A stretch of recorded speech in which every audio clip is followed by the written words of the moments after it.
get rid of the problem. All right. And we are live. What's going on, y'all? I'm your boy Random. I'm here with F. Dot and Michael. The rest are on the way. We are live reacting to the Bucs Commanders game. Ooh, Jaden got a little war cut right there. But it's been a crazy wild card weekend. We've seen a few blowouts. The Packers legitimately got cursed by something because Jesus Christ, how many injuries did they have? It's been a crazy day. But fellas, let's talk about it. How y'all been liking wild card weekend so far? Been loving it, man. Been loving it. A lot of blowouts. Whoa. Yeah, a lot of blowouts.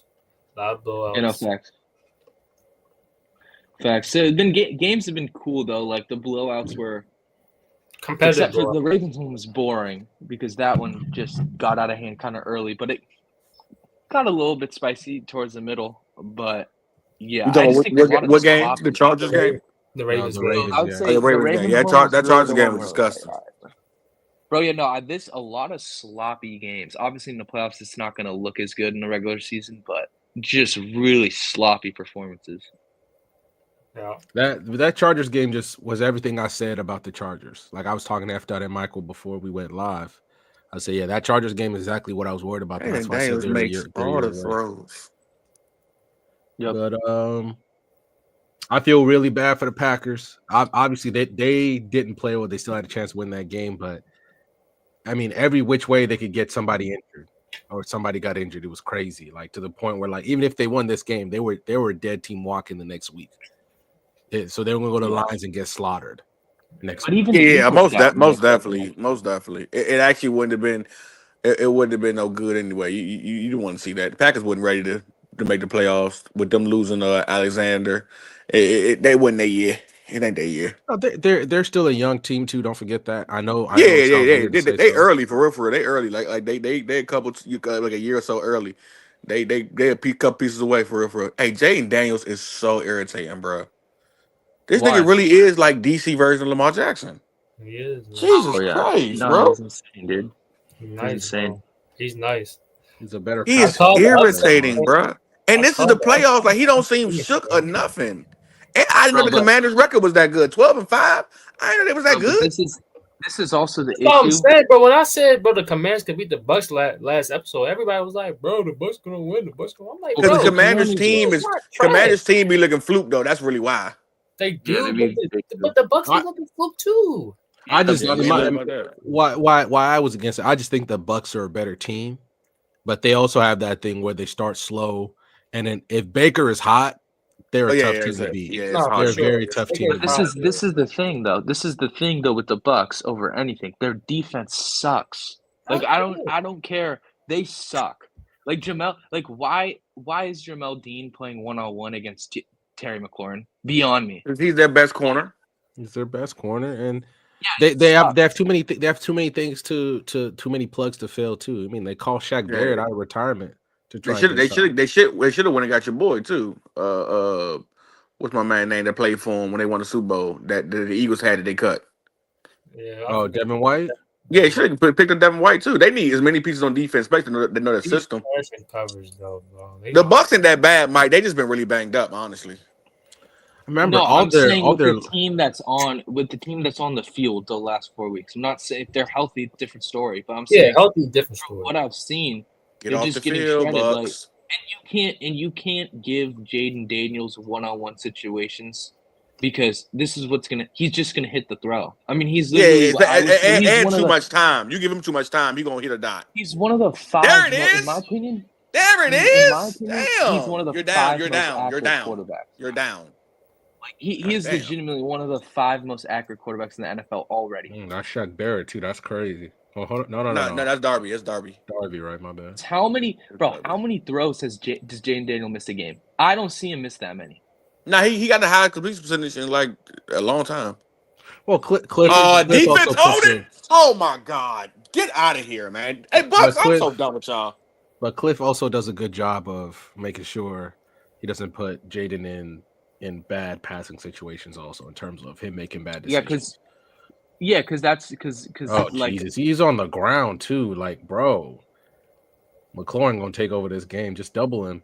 He barely touched him, bro. Jesus Christ. that's what I was saying. Like, No, it's in the there should route. not He's just be. grabbing him in the route. Like, you got to throw that. Yeah. That's what You gotta that's what throw I'm that saying. flag. There should be no situations where you're giving a one-on-one to Terry, because in my opinion, there's no one else on this football on the Commanders that can beat you. Like, I don't think that De'Ami Brown's that good. Zach Ertz is a good catcher, but he's not. But creating any Jaden Daniels separation. Like, Jaden Daniels is also good enough to make the throw to, like, he's one of them quarterbacks that he don't really yeah, need he much can make around the him. cut. If you drop his passes, you just can't catch. He one of them. Like, he gonna put it on you. And Zadarius, I mean, whatever his name is, Chivas, whatever his name is, he's an older guy that kind of like bounced around the league, but he's been pretty damn good this year, man. He's been short-handed. Zach Ertz will surprise you when you least expect it. Now he got a 8'78" in the tutty. So Jaden Daniels, one of them guys, you have to sack him. Like, they got to treat him like the Bucs used to treat Vic. There we go.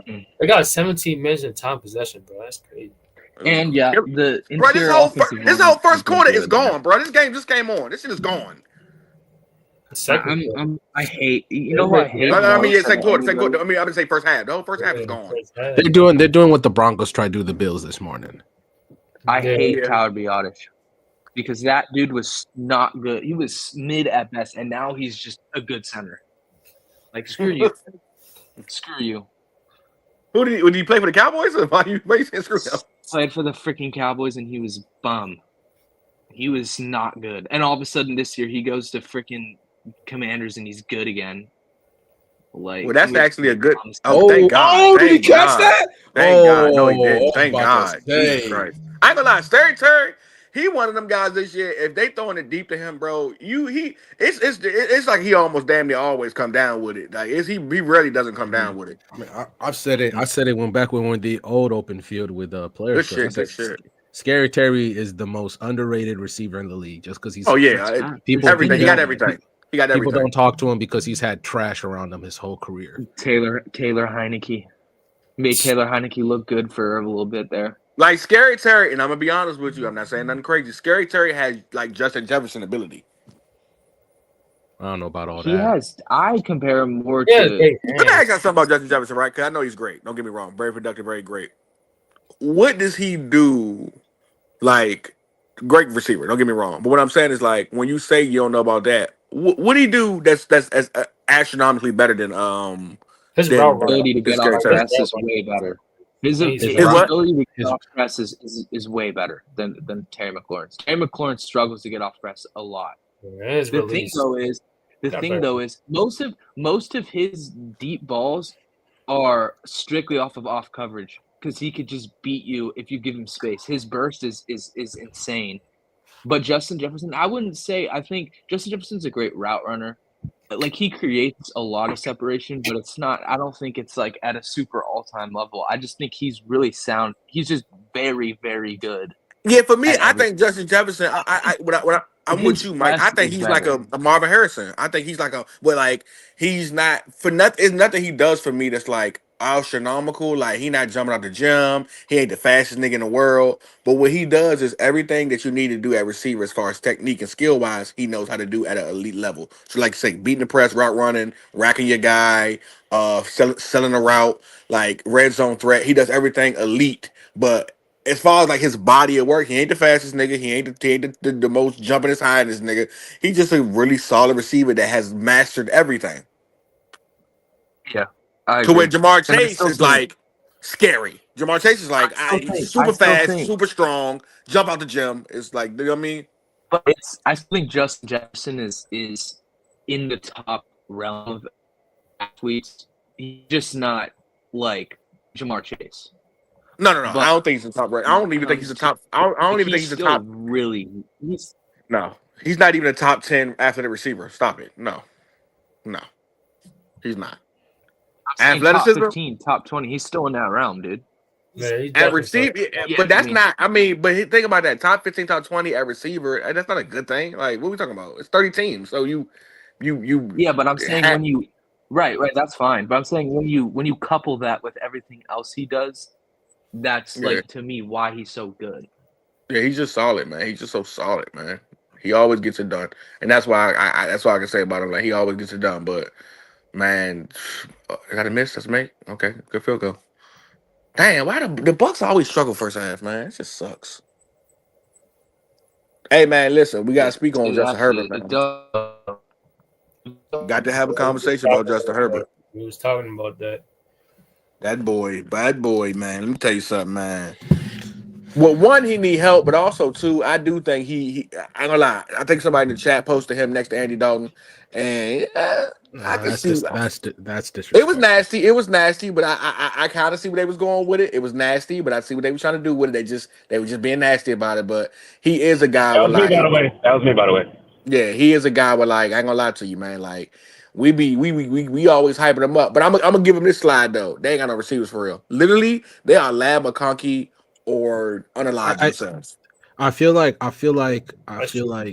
said this. I feel like a lot of people think Justin Herbert's been in the playoffs a lot more than he has. I know, right? He hasn't. He's only been in the playoffs 3 times. Obviously, the massive fucking blown lead he had the last time he was in the playoffs should always be mentioned. But I didn't even stay there. I can't remember the first name. His head coach was a literal terrorist. Brandon Staley, yeah. Oh, he was a literal terrorist to the point mad. He was a madman. Yeah, not everybody. Obviously, you understand. Not everybody can overcome horrendous coaching.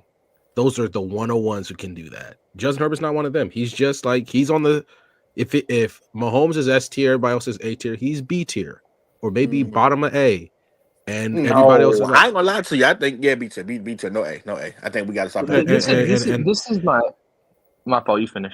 No, it's just like people like if all of a sudden we're gonna call him Andy Dalton because he can't overcome horrendous ownership, he can't overcome horrendous coaching, and he finally gets a coach and he doesn't, and it's his 3rd game in the playoffs. It's his 3rd game. The same way I did when people were killing Lamar early. It's his 3rd game. I'm sorry that he's not figuring it out right away. Wait. Did you say they were killing Lamar early? Or they were killing Lamar early for his playoff. I thought you were saying Lamar. Did you say early? I would say, hey, no, man, don't do me like that. They were killing Lamar early in his career. I'm like, not everybody's Mahomes who just figures it out off rip. Like y'all got to understand that. Like if you want to compare him to Mahomes, then everybody sucks. Everybody sucks. But I ain't gonna lie to you. But I think the reason why we give him a hard time because people were quick to put him over there. Come on, Baker, make something. Baker, make something. Come on, what's that? Hey. Baker, make something happen. But I think the reason why we kill him is because of how high they was putting him. The biggest thing about him is that he's one of them guys where, like you said, it's we got to start respecting the guys who literally, like you said, are the ones who don't need everything to be great. Like, but how many are there? Literally just 3. It's literally just 3. No. I give you 4 of them. It's just 4 of them. It's just Joe Burrow, Josh Allen, Patrick Mahomes, and then Lamar Jackson. That's it. Wait. Here's the thing. Here's the thing. I ain't gonna lie. And Jaden Daniels, and next we too soon, but he do this for another 2 or 3 years. He'll be in number 5. Here's the one thing. All right, this is the one thing I'll say about Justin Herbert. Like, come on, Baker, make it happen, Baker. Make it happen, Baker. He just doesn't have. You love Baker so much. Anyway, he doesn't have that ability to just make the plays when you need it. What I mean by that is how many times you try to run the ball in a game like that. You're not using your legs. You're not winning. You're just not. He didn't run the ball 1 time. To me, that's unacceptable when you're a guy who is relatively fast for the position. The only thing is that Justin Herbert.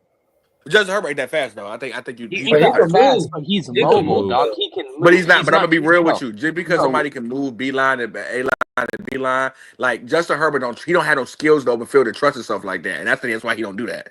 Like Baker trusts his wiggle. Problem. Because what's the difference? To me, Josh Allen is faster, but there's not that much of a gap in speed. The difference is that Josh Allen's much quicker, and also Justin can't. He's like Joe Burrow. Joe Burrow can't run like that because he's not durable enough. If he takes a bad hit, he's gonna get hurt. It's the same thing with Herbert. Herbert's had injury issues his entire career. And the one thing that I'll say though is this is no bail for Justin Herbert, but Shift God, I agree. I'm done with that dude. What's that dude's name again? Greg Roman. I'm done. Oh, I'm done. Oh, I think you were Greg Johnston. You can never be.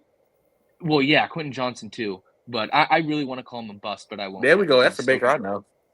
But Greg Roman, I'm done with you, dude. Like I'm sorry, bro. Look, I was just talking about this on a random. Look, but I ain't gonna lie. What did Greg Roman do? Early. No, just listen. Because they don't have, bro. If they can't run the ball, they have no shotgun. They have no 5-out things that will ever work. That's Mike Evans, I know. And the other thing is the other thing about that is look at the difference in passing from Lamar this season from last season. It's literally another world. I mean, from last season to when Greg Roman this season. Because Greg Roman wasn't there last year. It was Todd Monken's. Yeah, no, but I'm saying, no, I know. I'm saying, but like, if you look at these last 2 years, he's made such significant improvements passing the ball, even last year. Okay, what does Greg Roman have to do with Justin Herbert's passing? Because he's offensive coordinator, isn't he? Yeah. No, but hear what I'm saying. Hear what I'm saying to you is that if you watched that game yesterday, what are you blaming Greg Roman for? I just need to hear this. Because they don't have any. Literally, their entire pass game is under center shotgun. That's it. They don't have any pass plays in shotgun that actually work. It's just 4 verticals and mesh, dude. Like, I'm sorry. But if you watched the game yesterday, you can. Me and Brandon talked about this. Dog, is it Greg Roman's fault that nobody on the team can catch but Ladd McConkey? Like, there were plenty of times where they were driving downfield and it was a 3rd down, 3rd and 11, a 3rd and 7 completion. And I literally watched Johnson drop at least 6 passes yesterday. Then Palmer can't catch. Disley had something down the seam on the sideline. He threw to him, a dot to him. He can't catch. No, that was literally just no talent around Justin Herbert yesterday. A lot of times, like that's what I'm giving him a little bell because I watched that whole game. Dumb niggas can't catch over there, dog. Like literally, it's Ladd McConkey or bust. And it got to the point in the second half. Y'all noticed they was bracketing Ladd McConkey. You will not continue to be the only one that score or get a pass. And literally, you're the rookie. Like he ain't got nothing around him, dog. That's all cool. So all I'm saying is that if you don't have an elite run game, you can't win with the way that he's calling the game. I'm sorry, you just can't. So you don't think if you give Justin Herbert a T. Higgins or something like that, or you give him like a number one, some type of number one receiver over there, like a Devontae Adams, something like that, and give him some more weapons around him, he can't succeed. The problem is at the end of it all, you give him the weapon. There's a reason why Greg Roman never stays anywhere for too long, man. Yeah, he comes in. Even early Lamar was running the ball everywhere. They're doing the zone reads, all that stuff. But guess what? He eventually wore his welcome out in Baltimore. He's going to eventually wear his welcome out in LA. Like Marley, I'm not giving Herbert any excuses, but when you want to compare him to Mahomes, who has Andy Reid, Lamar, who has John Harbaugh, Allen, who has Doug McDermott, people who've been there his whole career, like people been his whole career who are great coaches in the league. Like now that Herbert's trying to finally hit his prime, he finally gets a great coach, right? He should have played better. Don't get me wrong. I'm not saying he shouldn't have. He should have played better. But when you look at the deficiencies that he has compared to the people you compare him to, like Joe Burrow has 2 great receivers, 2 great ones. Sure, he's losing Higgins but he had 2 great ones. Like Andy Reid is a maestro. John Harbaugh, I know people were saying he should be fired, but John Harbaugh is one of the best coaches in the league. Like Jalen Hurts, 2 great receivers. The minute he walks out, the minute he walks out of the Ravens building, somebody's picking him up and he's going to his next team. Like he's not leaving Baltimore without a contract. Like let's be honest here. Like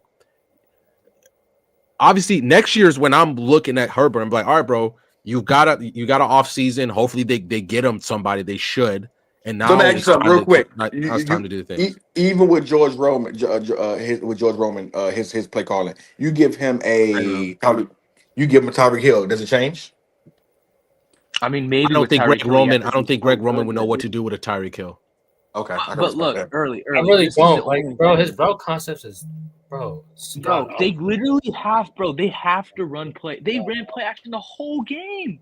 They literally don't have any route combinations when you're just talking about, okay, run game's not working. Let's put him in shotgun and try to make something work. It's just not gonna work. He's just It's too just predictable. He's too predictable. And like defenses can predict what his play calls, bro. It's just predictable. If they get him like a Devontae, or if they get him a Devontae or T. Higgins, I think they'd be magnificent. I don't think Tyreek Hill. If Tyreek Hill wants to go, I think he just wants to go back to Kansas City. That's what he wants. All right. So random BS now. No, he just wants to. He just wants to kill Herbert. Don't It's get Bama. me.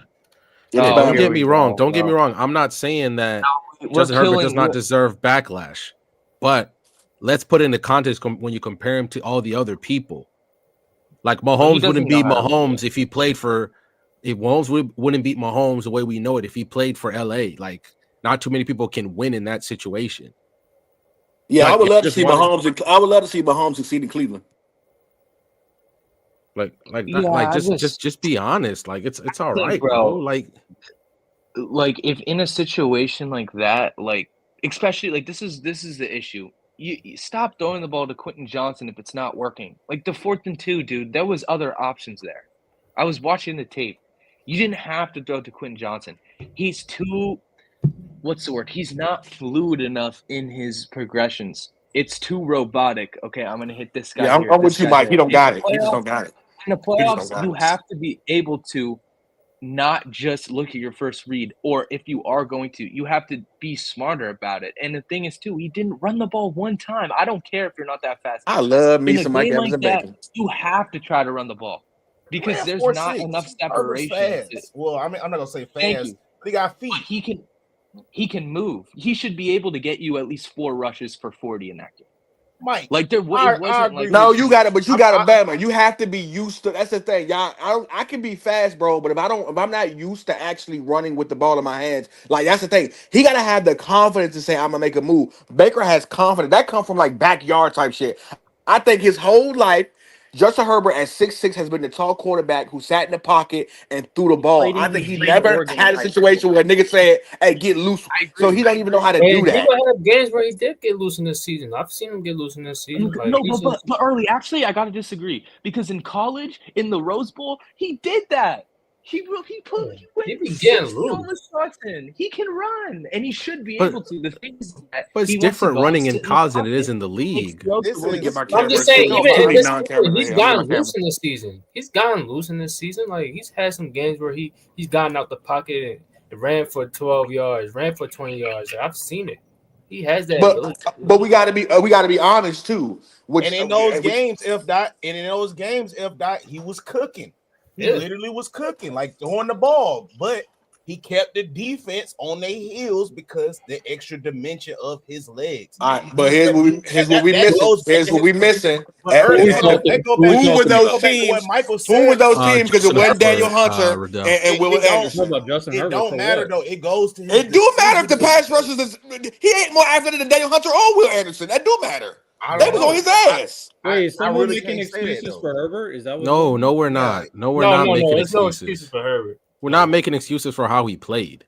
But if we're gonna call him Andy Dalton now, that's disrespectful. Oh, Andy Dalton. Oh yeah, we're not doing that.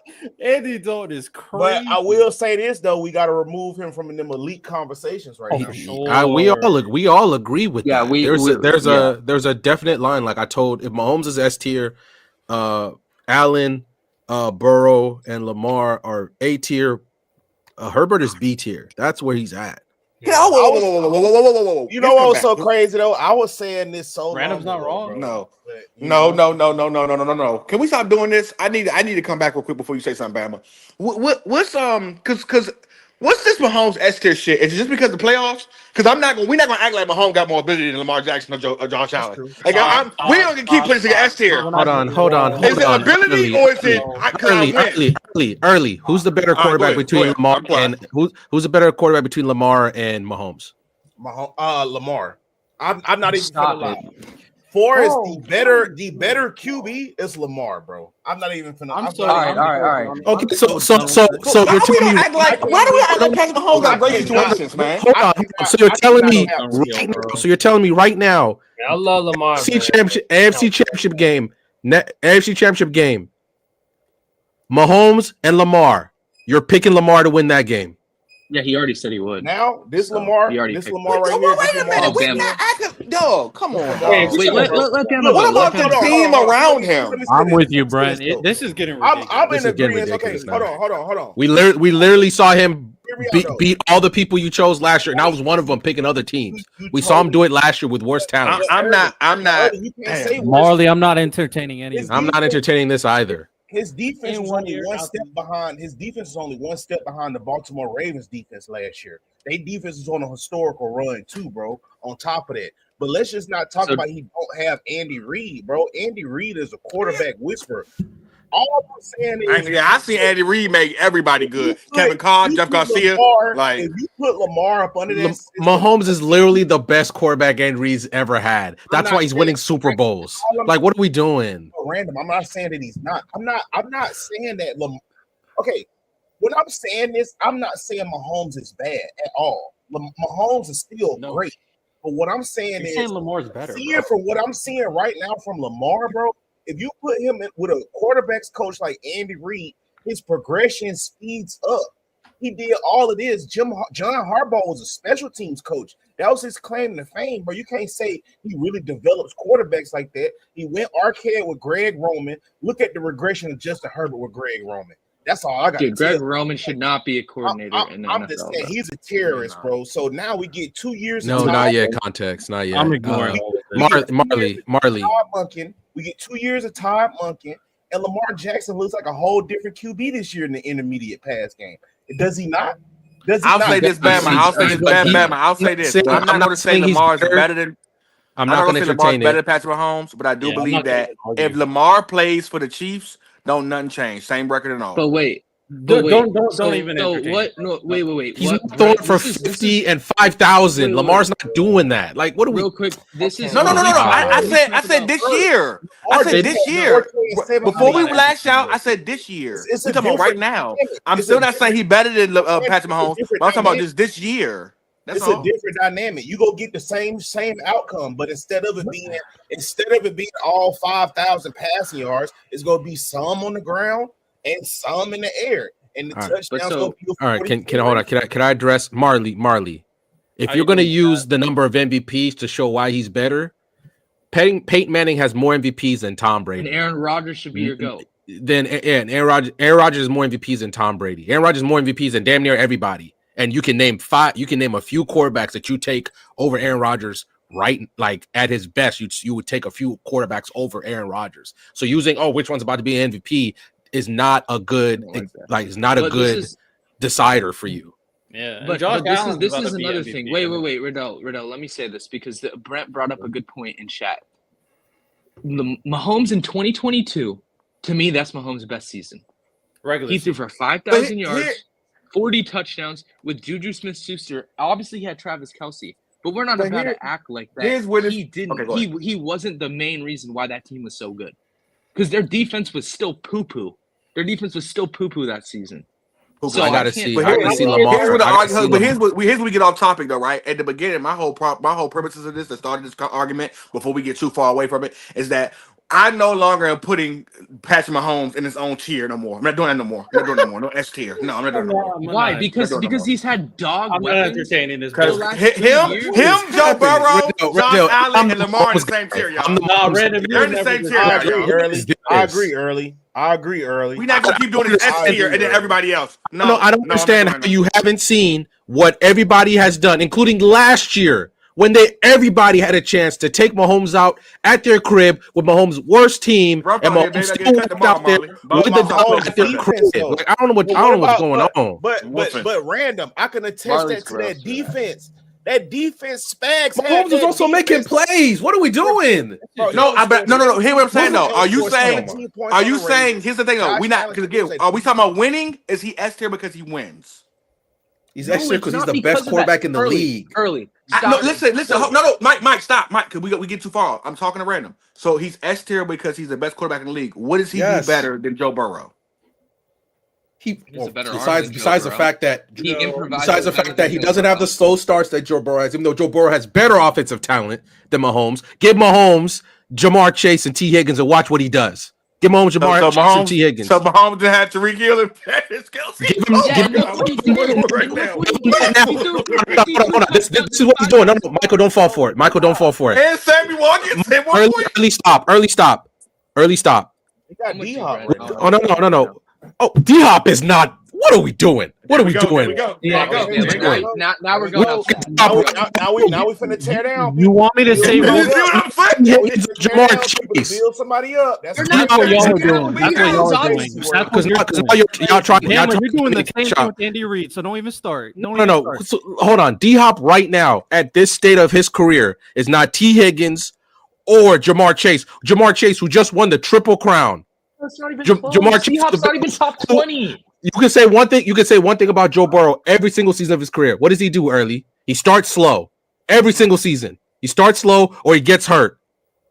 But is that his fault? That ain't his fault. That wasn't his fault this year. What? But why are we caping for Joe Burrow when it comes to stuff that he's not good at? What I'm doing is this. I hate we get too far down here. I want to go through the quarterback. I want to go through the quarterbacks. What does he do better than Josh Allen? What does he do better than Josh Allen? Let me dead You this. say he's a better quarterback. What does he do better than Josh Allen? I'm not entertaining this. Let me dead this right now. He's better at progressing through his reads than Josh Allen. He doesn't have a better arm than Josh Allen. This conversation is a on joke. The same level, improvise. You guys act like Mahomes is one of the best. Brandon, get a mic that makes sense. Hold on, Mike. You literally. Brandon, let me dead it. What are you in a tunnel? Let's be very clear. A bunker? Let's be very clear. Mahomes is the only quarterback in NFL history to be down 10 points and win games. He is the clutchest quarterback in the NFL by far. So I'm asking, is it because of his ability or because he wins? I think it's both. Are you listening to me? He is the best quarterback when he's down by 10 points in NFL history. He's the only quarterback to have a winning record when he's down by 10 points. Not in NFL history. Not in NFL. He's not better than Brady. Bro, he's not better than Brady. He's not better than Brady. No, but he has a better record. He has a better record when down 10 than Brady did. He has a better record. It has nothing to do with being better than Brady. The statistics speak for themselves. So I don't know why you're crying to Brady for. I'm just telling you a reality right now. Why are you so sensitive about damn Patrick Mahomes, man? You say bullshit and you can't go saying sensitive. You can't do that now. You can't just. You can't do that now because them stats not absolute because you don't know the context to those situations, bro. The context is you're down by 10 and winning. At the end of the day, he's not better than Brady, man. He has a lot, but he leans on his defense a lot. His defense does come up a lot when he's down. You say Brady and Bama. Brady's defenses did the same stuff. You are not serious. What do you mean? Anyway, we're not talking about Brady. We're not talking about Brady. We're not talking about Brady. I said in the NFL, subjectively, and I think the unanimous opinion. Your mic went out because of that bullshit. Is someone muting me? Lamar. So we're gonna act like Brady didn't have a top 10 fucking defense every fucking year. We're not talking about. Hey, Brandon. We don't even got. We move the goalposts all the time. Relax. Cut it out with that shit. We don't even got. Why did Brady have those top defenses? Because he took pay cuts. That's a real leader. It doesn't mean anything. What do you? Hey, I want to. Wait a minute, guys. Are we gonna act like you just said on top 5? Mahomes had to lean on his defense. Brady leaned on his defense. What are you talking about? Is Patrick Mahomes defense on top 5? He absolutely did. His first 3 Super Bowls. Last season, he had the best quarterback defense in the league last year. What are we talking about? Top 5. That's only 2. What do you mean? The other defenses were not good. The only one I'm gonna give you is the one day when they played the Eagles. Every other defense he had in the Super Bowl was amazing.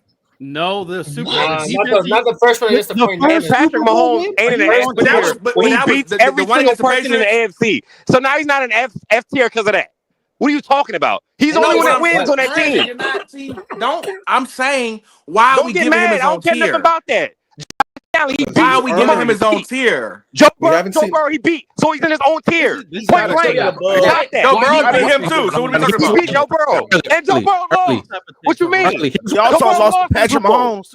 Patrick Mahomes did not lose. So what you talking about? Okay, and Joe So nigga, if you're just arguing who wins and loses the Super Bowl, that's a weak ass argument. No, it's also a weak ass losing the Super Bowl is weak. That's the dumbest shit I've ever heard. Losing the Super Bowl is weak. That's the dumbest shit I've ever heard. That's a weak ass argument. You're literally saying that nigga. What you're saying? You're saying because the nigga won in the Super Bowl, like because one nigga lost, the other nigga won the Super Bowl. Again, like Ben was saying, it's context behind what type of team you had and things of that nature.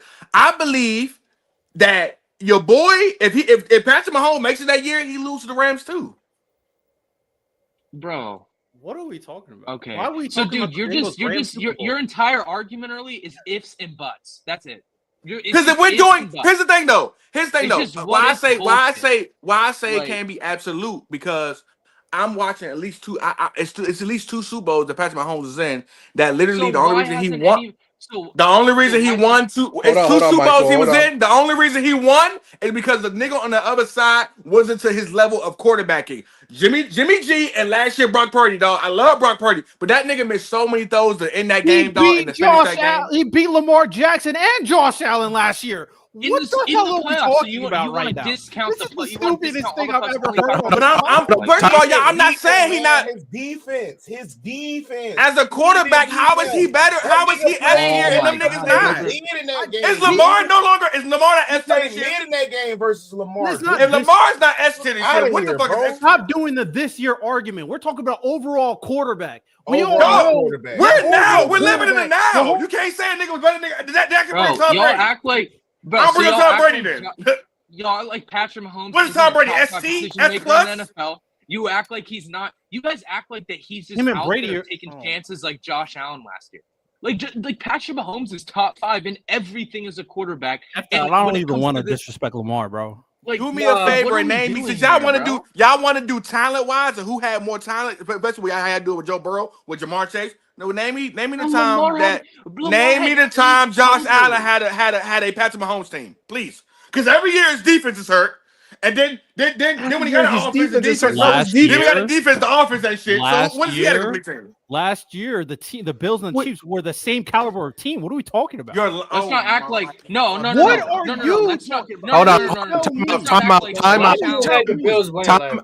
Time out. We got a super chat. So let me take care of the super chat. Thank God Bam was here so we can actually have a little college football talk real quick. Then we'll dive right back into this, okay? Shout out to Context Clue. Shout out for the $5. Off topic. So who y'all got in the Natty Ohio State or Notre Dame game? Hold on. First things first. Shout out to Ohio State. Shout out to Ryan Day for making it work because people was calling for his head after losing for Michigan again.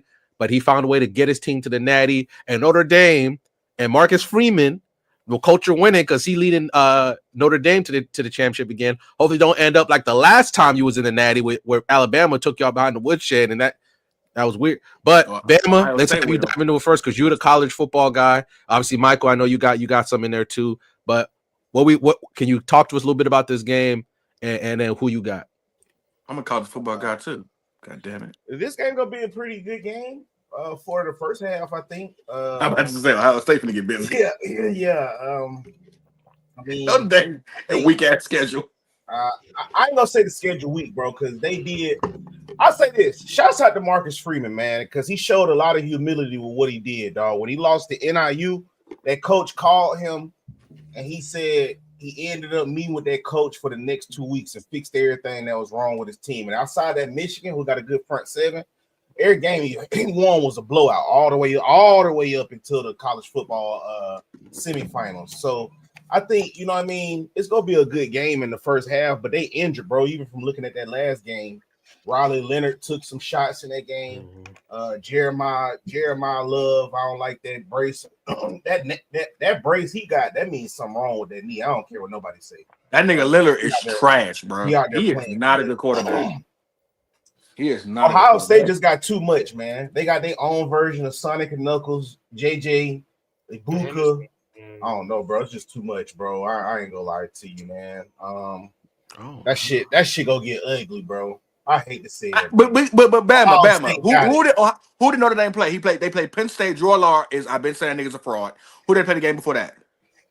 Boise. Come on, Georgia. Man. They beat Georgia. Look, Notre Dame was losing Carson back. Man, come on. Carson Beck. No. It don't matter if it's Carson Beck. Georgia should have just strangled them because that's what Georgia does. Carson Beck was injured, right? Yeah, but also Georgia was just had more. We always see this probably one of the worst Georgia teams up under Kirby Smart, man. I'm not even worried. No, look, Bama, I understand, but every time we've seen Notre Dame enter this kind of level of competition, they just get whipped. Damn, like nigga, this side of the Mississippi ain't gonna tell me that Notre Dame ain't played weaker talent than what Ohio State played. Notre Dame loses to Oregon. They lose to Oregon. I don't know, but they didn't play them early. They didn't play them. I don't do ifs, whatever. They're here now. So you got to do what you got to do. Okay. Because we've seen we would have seen that Georgia Mike, this defense is trash. Like we would have seen like when they were playing Georgia, I was like, oh, Georgia's just gonna beat them just off sheer talent alone, because that's what happens to Notre Dame when they enter these kind of conversations, these kind of things. But this is the thing about Notre Dame. I'm not gonna say like their defense is super legit. Man, this Bucs defense is trash. Their defense is super legit. The problem is that the problem is to me, this Ohio State team is playing too good at the right time. Their defense has taken a step up from where it was when they played Oregon. They changed their scheme, and they're just going to be really hard to beat. Like Jack Sawyer is playing out of his mind. I mean, there's just too many guys. And you cannot score on them in the red zone. They are so hard to score in the red zone. I don't care if it's fourth. I don't care if it's first to go at the one. Nigga, they will not let you get in easy. The problem is like I don't think that Notre Dame, as good as their defense is, I don't think they can replicate what Texas did to Jeremiah Smith. Because what Texas did was literally have like 3 guys on him the whole time. Like, I think if they try to do that, guys like Ibuka, and I think that their run game, all that stuff is going to be hitting. So to me, it's Ohio State. But I'm not going to count them out, though, because that Notre Dame defense is seriously legit. Like, they've been playing really good football. But to me, it's just their offense. I don't think their offense could be able to move the ball. It's gonna have to be a Riley Leonard sneak or something like that. Like, they're just not on the same level. All right, there you go. Context. Let's go back to it because Ewers has to declare because he's out of years. He has to go somewhere, so he's gonna go to the league, and so he'll probably get drafted in the 3rd round, and whatever happens. He's gonna be playing for the Birmingham Stallions. Yeah, Ewers ain't nothing. He'll will be in a QB competition. But let's go back. Can you put some respect on the Texas roster a little bit after that game or no? No, because I've been hearing what you've been saying on Trent's pod. No, I'm not putting no respect on their roster. They lost.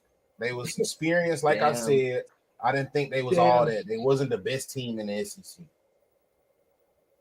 All right, let's go back to it. Talking about this. Wow, the Commanders did end up scoring. The Bucs defend holes, and the Commanders are going to kick a field goal here.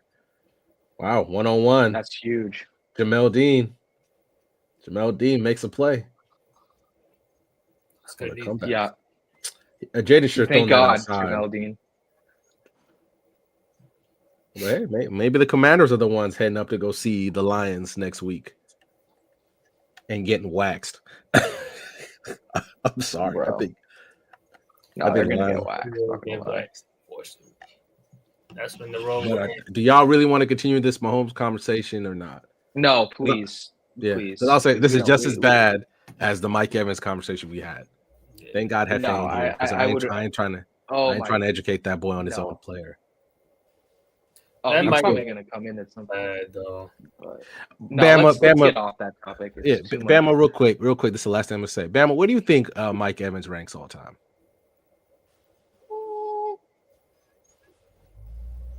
Probably top 25, top 20. There's nothing wrong. Okay, that's fair. That's cool. That's cool. So Bama, I want to ask you this question: does who has a better deep ball? Who's a better deep ball receiver, Larry Fitzgerald or Mike Evans? I'm gonna probably go Fitz. Okay. So we just have the. Sorry, go ahead, Michael. I mean, I was saying we had Bucs fan Hefe saying that Mike Evans clears Larry Fitz on the deep ball. He said deep ball easy, and I felt like that was pretty nasty. Larry Fitzgerald. Yeah. With the dreads? Yeah. We were all like, look, yeah, we were all like, look, man, like if I've Hefe, I know you listen to this. If Mike Evans played for if Mike Evans had this exact same career for the Cardinals, you wouldn't be saying this. We don't want to disrespect Mike Evans. We respect what he does. We respect his streak. But when the man has had the benefit, of having an extra game to continue his 1,000-yard streak, eventually he's going to have 2 because, Bama, I know you've heard it. The NFL wants to go to 18 games. He's going to have the benefit of 2 extra games. Like, I want to hear – you better talk to your boy. He's disrespecting Larry Fitzgerald. The fact that he just ran to ESPN and screenshotted his stats on there and said, oh, whatever, when Larry had worse quarterbacks, even the Hall of Famers worse quarterbacks, a worse organization, and still balled out. Also, but come back about this Mike Evans having an extra game thing. What you mean? You saying this season was fluke or something? No. But let's not act like he has an extra chance to get 1,000 yards. That stuff matters. But he literally missed 4 games this season. No, this isn't the first. This isn't the first season. That's his fault. Larry Fitzgerald didn't do that a lot. And also early. This isn't the first season he's had 17 games. He's had 17 games for at least 3 seasons. Yep. So he has that. Yes. Come on, early.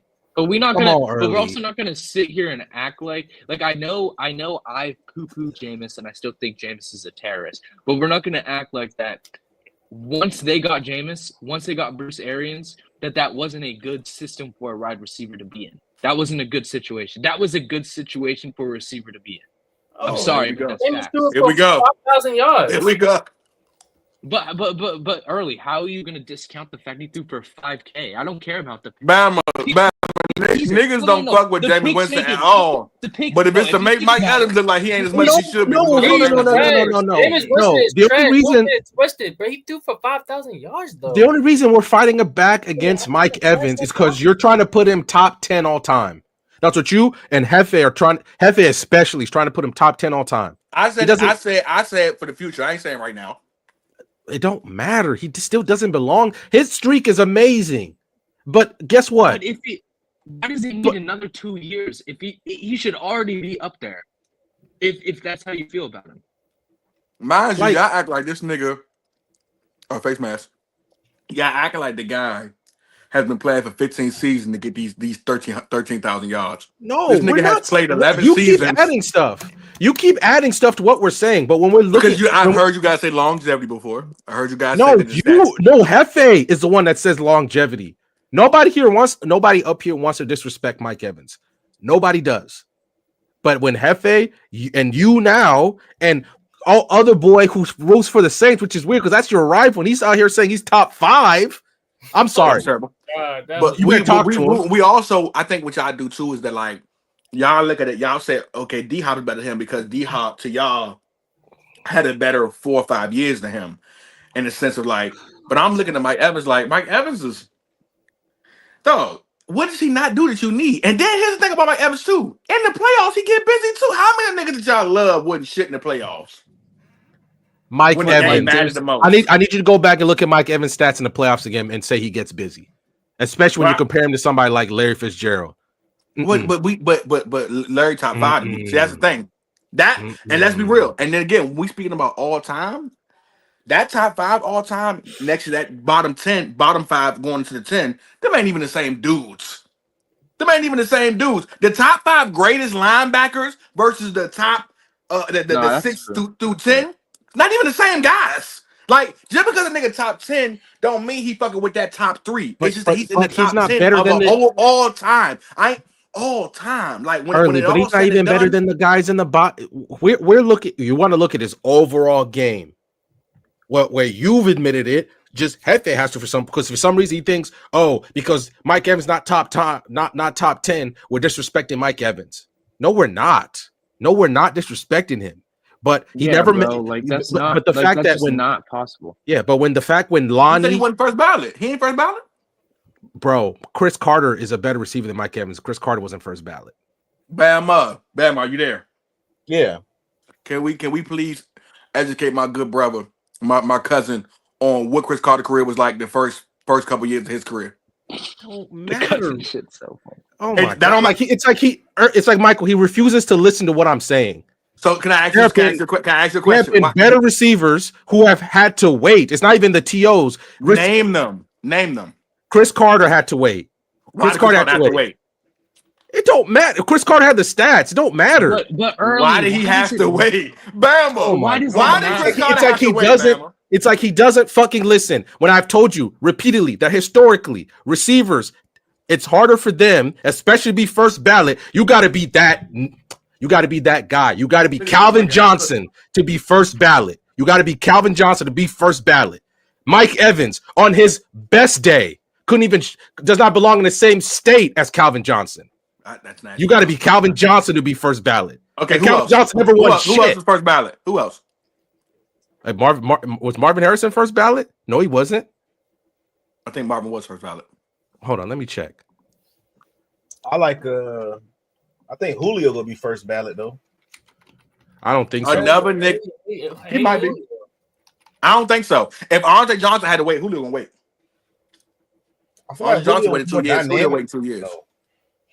Bucky! Like Andre Johnson had to wait. Like it's like, bruh, like I don't know what to tell y'all. But when he retired, players his didn't have to wait. Andre Johnson. It don't matter. It don't matter. It don't matter if your stats are better. It don't matter if your stats are better. Like they just have to wait. Like I don't know what to tell you. Like I just have to keep fucking telling this to you because I don't know, for some reason you just don't want to listen when I tell you this stuff. Damn, he want to put you in a headlock early. Yeah, so what happens when we first ballot? I will say I'm wrong, but he's not going to be. He's not going to be. Eli, pretty close to being first ballot. Who cares? Who cares? Because now you're trying to turn this into Eli conversation. Who cares? Who cares? Who cares?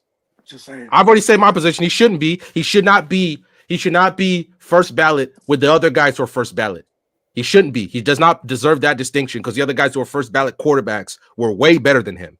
But it don't matter. It don't matter. But when we're talking receivers, people who've won multiple Super Bowls, was it Art Monk had to wait decades to get in the Hall, and he was one of the best receivers of his era. But Art Monk ain't better than Mike Evans. What's your criteria? Let's break it down like this. What's your criteria to be a first ballot receiver? So this is my thing. It's not even. It's production and skill set. But this is my thing. When you, I don't know why people want to say when you hear a name. Does Mike Evans not have though? F dot. Go ahead, bro. But when this is what I think. F dot. Other players' peaks. Not gonna lie. First things first. When you hear a name, and they're up for the Hall of Fame, do you immediately, like for instance, when Calvin Johnson retired and you heard his name first come up in the thing, was there anybody saying no, he shouldn't be a Hall of Famer? He shouldn't be a first ballot Hall of Famer. No. And Mike Evans doesn't have damn near the success that, and Calvin Johnson doesn't have damn near the success that Mike Evans has. Do you truly believe that at the end of Mike Evans' career, he will have the same distinction as Calvin Johnson? I think he's an underrated guy that he's gonna be this guy. 10 years from now, the average person. Answer my question at all. Hear what I'm saying? Let me finish. Yes, it's literally a yes or no answer. Come on, man. I can't do it. I'm an entertainer.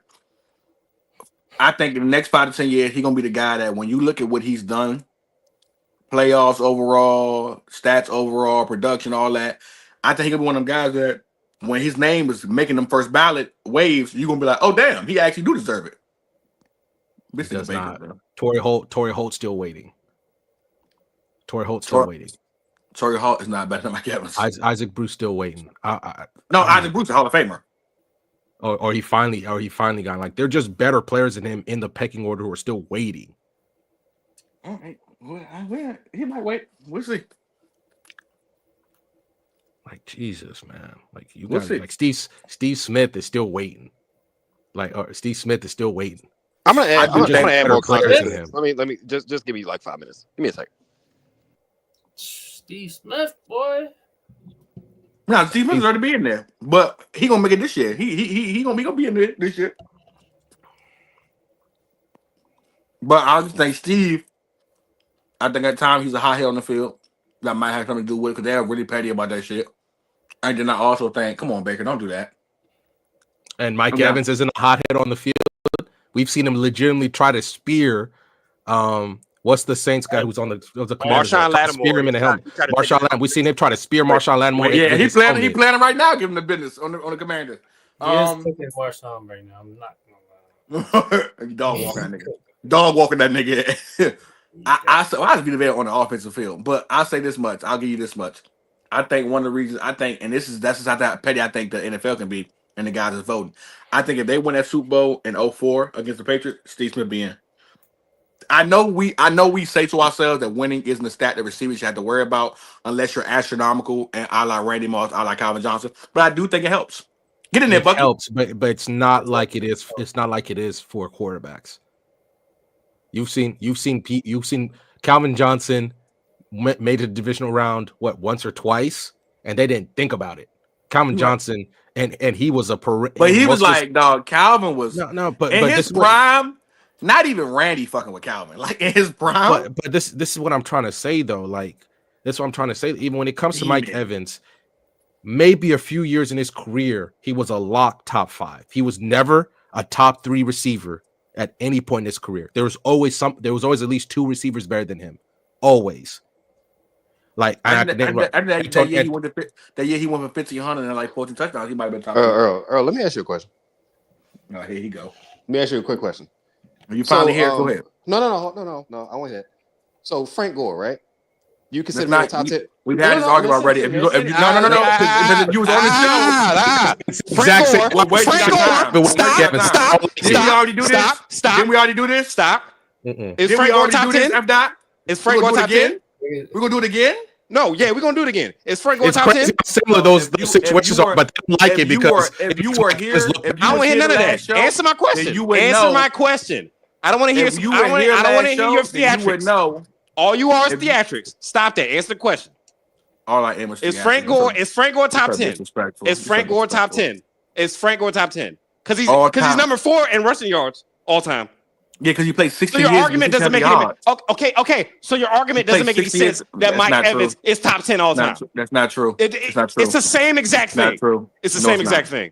It's not the same thing. It's the same exact thing. Same exact thing. It really is. It is, son. It is. It's not the same exact thing. It exactly is. It's the exact same thing. I'm gonna tell you exactly. You just said in a couple of years, if he keeps doing this, I gotta give him top 10 all time. Frank Gore is number 4 in rushing yards all time. I'm gonna literally tell you why it's not the same thing. It's the same exact thing. I'm gonna tell you why it's not the same thing. Because literally the last 6 or 7 years, the last 6 years of Frank Gore's career, nigga wouldn't even crack an 800. That's one. 2, I'm gonna say this much to you. When we look at that, the overall of Mike Evans, early lied. That's not about that. Mike Evans had like 1,002 this year. What are we doing? In 17 games. That's not even impressive anymore. I think he had 1,000 yards, like his 5th to like going into. That's not impressive anymore when you have 17 games. That's not impressive anymore. He did. He missed 4 games this year. That's he missed 4 games this year, my guy. Cool. That's cool. That's cool. But he's had other years. He's had other years where he had like 1,005, 1,001. That's not moving me. And Mike Evans plays those 4 games. How many yards do you think he honestly has? He probably have 1,100, 1,200 probably. That's cool. I'm not talking just strictly this year. That's cool.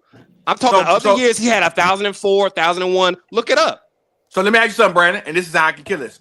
What else does Frank Gore? What you said he's top 4 in rushing yards, right? What else is he top 10 in? I'll check real quick. I'm not saying he's top 10. That's not the argument I'm making. No, I said what else is he top 10 in? Just saying number production wise, right? Yeah. Because Mike Evans, by the time he retires, gonna be top 5 and damn near 5 to 7 in everything. We talking about touchdowns, receptions, receiving yards. I understand that. So if one nigga is just, but he was never no. Mike Evans. The same reason why I don't give Julio the love. Top 3. No. It's not. Julio was a top 2, top 3 receiver, damn near every year in his career. 7 years straight. He had a 7 year Mike Evans was never that. Mike Evans was never that. Mike Evans was never that. Top 5. I can't even give him top 5 every year. He wasn't. Not every year. Every year. Okay, so you're not playing top 10. 7 years straight. For 7 years straight, Julio was peak, the top 2 wide receiver. He also played with a great quarterback. I understand that. No, he didn't, bro. Hold on. Early, guess what? Early. So early. In order for Mike Evans to be top 10, he has to at least play 3 more years. Because top 10, Reggie Wayne is top 10 right now with 1,345 yards. That's top 10, right? And I'm looking right now. I'm looking right now. Everybody in the top 10, every single person in the top 10 does not have the benefit of 17 games. Does not have that. Every single person. And they were also the best receivers at one point in time in their careers. Y'all better keep them. This 17 game shit. Y'all better keep this energy for Justin Jefferson. Y'all better keep this energy for Jamar Chase. Y'all better keep we ain't talking that. We ain't talking that. We talking you gotta be the top guy every single year. You gotta be top 3 at least to be considered top 10 all time. With the numbers. So who your top 10? Who your top 10 then, Brandon? I'm not going through all that. Mike Evans ain't there. Who your top 10 then? I'm not going through all that. Mike Evans ain't there. So then, if you ain't gonna give me a top 10, then I can't critique your top 10 to see he ain't better than Julio. He ain't better than Julio. He ain't better than AB. He ain't better than Marvin Harrison. He ain't better than Larry. He ain't better than Calvin. He ain't better than Jerry. He ain't better than Randy. He ain't better than T.O. He's not. Oh God, he's definitely better than Julio, but. No, he's not. He's not. No, stop. What are we doing? Stop. That's crazy. Like I don't. What about his game makes him better than Julio? Sure, his ability to score touchdowns. Stop that. Julio won more while scoring less. Julio won more. Touchdowns. Julio won more while scoring less. Julio was also a better postseason receiver. Hey, hold up. Julio's also a better postseason receiver than Mike Evans. He's also better in the postseason than him. How many years do you honestly think? Like how many years do you honestly think Julio was a top 3 guy consecutive years? Bro, 7 years straight. You came and debated 7 years straight. From what? From 2012, 2011. No, hold on. Let him answer. Let him answer. I'm not trying to convince y'all. I'm trying to convince him. Because I'm looking at Julio's stats right now. Let's hear it. 5 years. Top 3, 5 years. Mike Evans was never in the top 3 for 5 years. He was never in the top 3. Not one year. I think that 1,500-yard year. Give me 1 year. Give me 1 year he was top 3. The 1,500-yard year. I think 1,514 touchdowns. He was top 3. Hell, what year was that? Let me say this: Julio has at least 3 seasons that are better than Mike Evans' best season. Easily. That's 3 seasons though. We're talking about whole career. Easily. These niggas understand what all time Let's not forget AB too, because AB is a dog. Let's not forget AB too. Yeah, AB my top 10, brother. But do y'all not understand what all time mean? Like I don't give a fuck what he did for 3 years over here. We talking about when it's all said and done. When you have everything, I think he's gonna be top 10 all time when it comes to a receiver and you got everything. So he has to at least, first things first, Mike Evans at least has to play 3 more seasons to get 1,000 yards. Yes, at least do that. Yes, at least play 3 more seasons over 1,000 yards to even crack the top 10. And everybody in the top 10 is better than him. Everything and the one person. Yeah. If he don't do that, then he ain't in the top 10. Like he need to give me for the next 3 years. He need to give me 75 touchdowns. Catches at least, just 1,000 yards and 8 to 10 touchdowns. If he do that for the next 3 seasons, and then he can retire, he gonna be top 5 to 7. I can't believe you're putting Mike Evans over Julio Jones. You of all people. I can't believe it. Bro, bro. I can't believe Julio crapping out. Who when he are got you? 30. I don't know you anymore. Who are you? Julio crap, but let's be real, Brandon. Julio crapping out when he got 30. It was nasty work. And also, that's injury. That's an injury riddled career though, man. When he started in his 30s, he started having some injuries. He did. You can't get mad that his body wore down from catching. Come on now, that's injuries, bro. That's injuries. It's injuries. Y'all talking about y'all love Matt Ryan. But that ain't another nigga. What's so funny about that? There's not another nigga in your top 10 who body broke down on him when he turned 30. Can't name one. Marvin Harrison. Marvin Harrison body absolutely broke down to him. We got about 33. He was cooked. Yeah, 33. That nigga, who was cooking 29, Brandon? You know this. Bro. Okay, all right. You're Matt Ryan. Come on, man. Like you're what's wrong with you? I'm gonna lie. Julio, bro, Trent made me hate Julio so much, bro. Them 60 touchdowns, bro. That shit. Yeah, there's some vendetta here because this isn't real, man. There's some vendetta. You trying to put some narrative here. I don't get what the hell the problem is with Julio Jones, like he didn't have skills. 66 touchdowns, my boy. Come on. I understand that, but you can't deny Julio Jones had the nigga Julio was putting up 1,800 yards with 6 touchdowns, bro. Nah. That's not his fault. That's literally not his fault. That's Matt Ryan's fault. I wouldn't go there. We're down. We watched the film, Riddell. I would not go there. No. He keeps saying film. We watched a compilation of one season of Julio Jones's targets. Watch this, because you're lying. We literally watched that tape was literally every red zone target he had in his entire career. I literally still have it saved. It's literally a YouTube compilation of all in 2016. His red zone. No, it's not. His red zone targets. Oh my god, bro! I have to educate this dude about this. Though, like, bro, look at his 2014-15. Hey, bro, there's Bucs defense, bro. I'm so done. Y'all can't stop one fucking scary Terry. Like triple. Oh, holding. Double him. Hello. Can we not double him? That's what I'm saying. They have nothing. They have nothing else other than Zach Ertz. I don't trust Zacchaeus. Illegal man off him. Bring it back. Bring it back. When I tell you I will be having 3 niggas on Scary Terry, like, come on, bro. De'Ami Brown been going kind of down this game too. I don't know.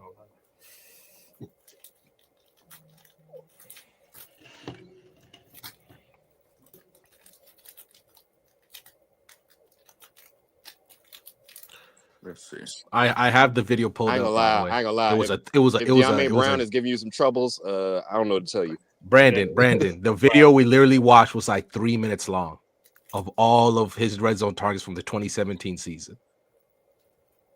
That's the literal video we watched on YouTube. We didn't go on PFF Plus or whatever to watch official film. We just watched the YouTube compilation. Fam, listen, come on, bro. We can't go. Matt Ryan just wasn't shit. Like, come on, dog. Are we really gonna do that? No. I'm not saying they're gonna blame Matt Ryan for Julio's red zone target. That's what they're gonna do. It's the one thing of football. Matt Ryan's the same nigga. You start shitting on Roddy White. Roddy White got like 75 touchdowns.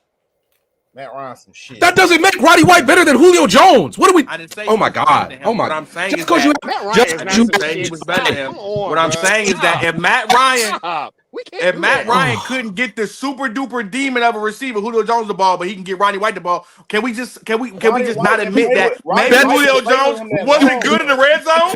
Hold on. Roddy White literally benefited from the super demon on the other fucking side of the field. So that guess what? He's getting the worst corner. He's not getting bracketed by the safety because Julio Jones is taking that coverage away from him. What are we doing? Random. Roddy White had multiple years of him being the number one and him cooking. Come on, man. Why are you doing that? He had 115 receptions, 1,500 yards. He had like 9 touchdowns. He was up there with Reggie Wayne and Brandon. And guess what? Julio. Oh my god, bro. So what I'm saying literally did not happen when Julio Jones literally walked in the Falcons and he immediately was. Oh my god. He didn't immediately. God damn, stop them. He didn't immediately come on the field and become like he did. Dog, come on, bro. What are we doing with this Jalen Hurts shit? Jaden Daniels shit, bro. God damn, this play call is terrible. We not Julio's first 2 years on the team, Roddy White was still number 1. So he didn't come on the field immediately and take over the same way Dez Bryant did for Williams. Brandon Lloyd. I'm sorry. Brandon Lloyd. That's what I was thinking of. Reggie Wayne, Brandon Lloyd, and Roddy White were all top 3 in receiving yards. We gonna act like Roddy White wasn't shit. Come on now. And literally, Julio's first 2 years, he was number 2. He did not come on the team immediately and take over the way Dez did for Roy Williams in Dallas. It took him to year 3 for him to go crazy. Yes, he did. That's what Julio immediately came in the league on one. He got hurt. He got hurt his third year. He only played. We can love Julio without downing someone else. Come on. I'm not trying to down somebody, but Matt Ryan and Roddy White wasn't dogs. Come on now. Matt Ryan was not a dog. A nigga who was top 5. A dog. A nigga who was a top 5 quarterback damn his whole career, right? Y'all always miss. Matt Ryan was top 5. All right, now we're just trolling. He was. Matt Ryan praise. Y'all stay top 5. Top 5. I as would far never as stats wise and putting up numbers, he was. What are we doing? Who was better than him every year? Because of Matt Ryan. Matt Ryan. A-Rod, Tom. Breeze. Every quarterback up in there. Big Ben. Name him again. Okay. A-Rod. Peyton, Breeze, Payne. and that's it. I ain't gonna lie to you. Big Ben. Drew Brees benefited from having Big Ben was not better than Matt Ryan. Yes, he was. Big Ben was better than Matt Ryan. You're the mind. As far as improvising, yeah, that's it. You're tripping. As far as reading, as far as sitting in the pocket, making in the throw, making all the right reads, Ben Roethlisberger was slow at making reads. No, not Phil Rivers. We can't go far at Phil Rivers. Bro, I'm going far at Phil Rivers, bro. Oh, my Lord. I'm not buying Matt Ryan, bro. Y'all, I'm not. It's the perennial choke artist. That's who Carson Palmer. I swear to God, if I could turn back time, if I could turn back time when Matt Ryan wins that Super Bowl, y'all would not be talking crazy like this. Y'all would not. Was Stafford better than Matt Ryan during that time? No, he wasn't. Hey, let's be real. Hey, y'all can pump it all y'all want to. You niggas didn't say shit about Matt Stafford when he was starting. But I'm saying that was just as good. I respect him before he went to the Rams. Was Cam?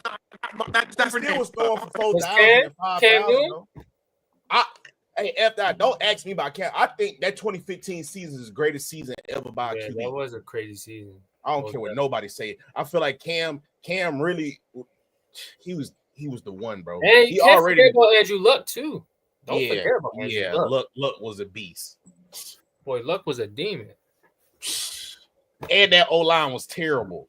Yeah. Still was working with it. Old Reggie Wayne, T.Y. Hilton. Andrew Luck fell off a cliff. Andrew Luck and Joe Burrow are the only niggas I've seen in my entire life have a bad coach, have a bad O-line, still cook. In my entire life as a quarterback. Them niggas would cook with anything. Anything. I will say this though. This year's Raven O-line is kind of bad. They even show how deep Lamar Jackson be on passing the ball, bro.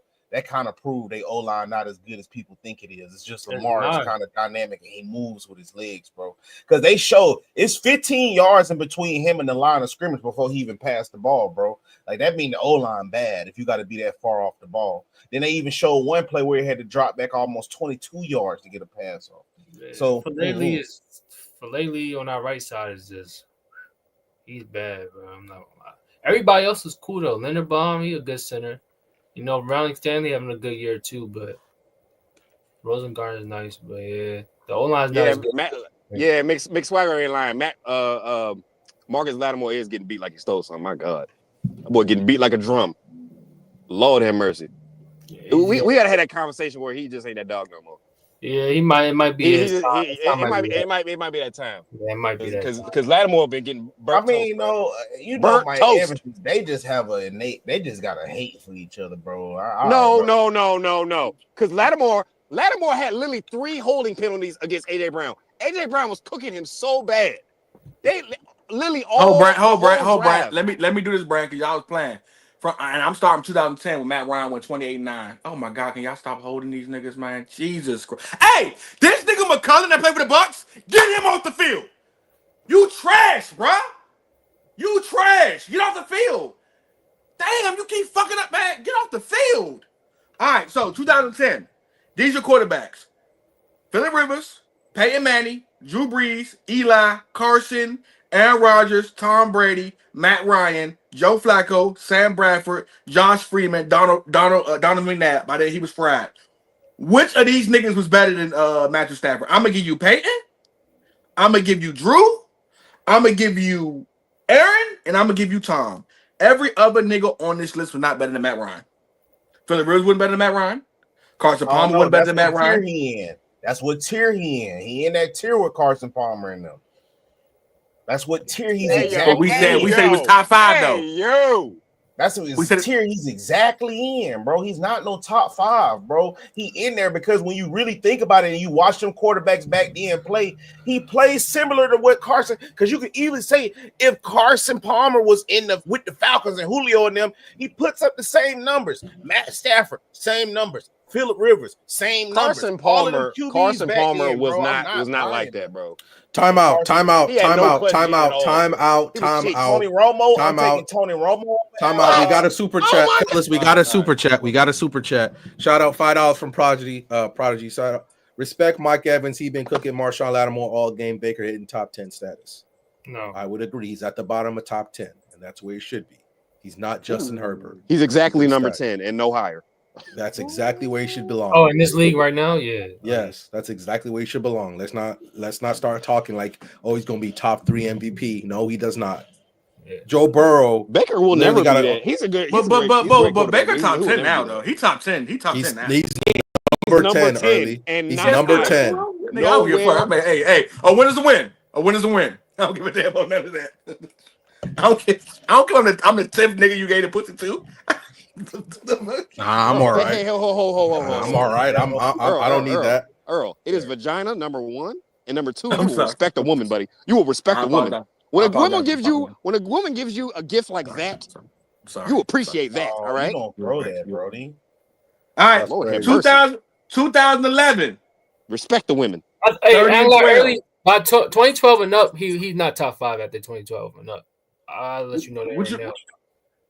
You said Matt Ryan ain't top 5 2012 and up? Yeah, because that's when you touching Andrew Luck years, right? You touching those Cam Newton years, kind of. You getting closer to those years. And then you got 2012 was Andrew Luck's rookie year. He wasn't Matt Ryan yet. He wasn't Matt Ryan yet, but Andrew Luck wasn't Hennessy till. But hold on, Brandon. That's why I get him though, Brandon. The Colts were trash, and he turned them into 11-5 team and a playoff team. Andrew Luck he wasn't better than Matt Ryan. You talking to the ultimate. Dog, you're talking to the ultimate Andrew Luck fan, y'all. Trust me. Brandon is not finna just cake for this nigga Matt Ryan. He was not better than Matt Ryan, y'all. Not the ultimate Andrew Luck fan. I got an Andrew Luck jersey right now. Andrew Luck had a historic rookie year. First, so look, we gonna just see. We gotta do this deficit. No, 2012. 2012, RG3 and Russell Wilson. They had a historical year for rookies. Here's your top 10 quarterbacks. Here's your top 10 quarterbacks in stats in 2012. Drew Brees, Matthew Stafford, Tony Romo, Tom Brady, Matt Ryan, Peyton Manning, Andrew Luck, Aaron Rodgers, Josh Freeman, and Carson Palmer. Which of them were better than Matt Ryan? Other than, again, we're gonna go with Brady, Peyton, Drew Brees. Who else is better than Matt Ryan? A-Rod. Andrew Luck, Carson Palmer. A-Rod was definitely better. What are we doing? A-Rod. I'm sorry. That's the 4. I'm sorry. That's the 4. There's always at least 4. There are 4 people who are always at least better than him. And that's not true because MVP season, he was number 1. No, 2015, it was his hat, Mr. Krabs. Now, I will tell you this right now. He could have won the MVP. I'm still taking those 4 guys over him. You in 2016. Hold up. In 2016, you taking Aaron Rodgers, Drew Brees, because by then Peyton Manning's out of the league. I think Tom Brady ain't nowhere to be found. Russell Wilson was in his bag during that time, though. Tom Brady missed the first 4 games of the season, and he still almost won the MVP. He was still in the MVP consideration with Matt Ryan. I don't random. It's better. You nigga that missed half the season was better than Matt Ryan. His MVP season. It's 4 games half the season early. I'm sorry. You tell nigga that missed 4 games. He's still better. You're taking Matt Ryan over Tom Brady in any season. 2016. Yes. That's my question. He literally in 2016. There's not a quarterback in the NFL. In 2016, there's a quarterback in the NFL. I'm taking over Matt Ryan than Aaron Rodgers. You're the MVP. It does not make you a better quarterback than somebody. Peyton won 5 of them. He wasn't better than Tom. Aaron won 4 of them. It doesn't make him better than Tom. What I'm saying. We talking about what a nigga did in that season in 2016. And I'm still taking Tom. Y'all saw it. And I'm still taking Tom. Y'all saw it. Y'all literally saw it. You early always talk about how people don't watch no football, or we didn't grow up, or you didn't do this. Nigga, you saw it. You literally saw it. Go ahead and pick Matt Ryan all you want. Go ahead and pick him. But guess what? You still Brandon are still picking Tom over him. I don't know what to tell you. You're lucky 2016 too. Like, what the fuck are we talking about? This narrative This narrative that Matt Ryan wasn't that dog. Nobody said that he was trash. Nobody said 38 and 7, Brandon. 38 and 7, Brandon. 5,000 touchdowns. 5,000 yards and a 72 completion rating. Man, I'm done, man. Y'all can have it, dog. Y'all can have it.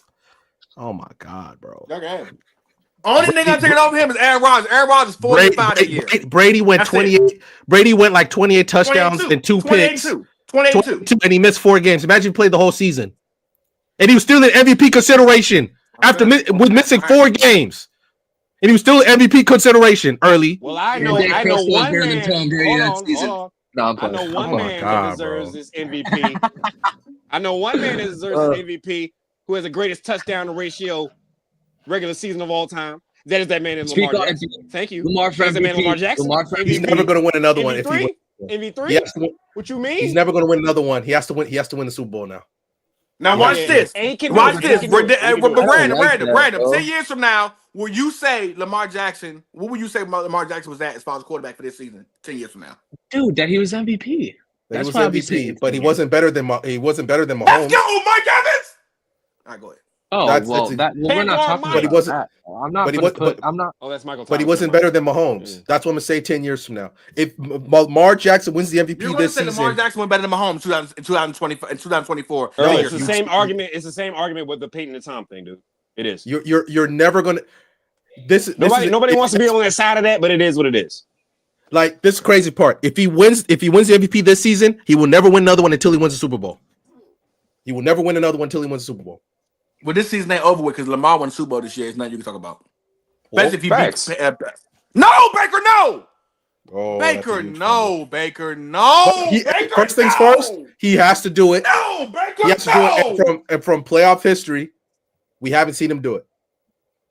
Damn it, Baker. Butter Mayfield, right? When y'all talking about he top 10, Baker, look at Butter. Hey, Baker be putting the ball in What the hell, Baker? Butter gonna butter.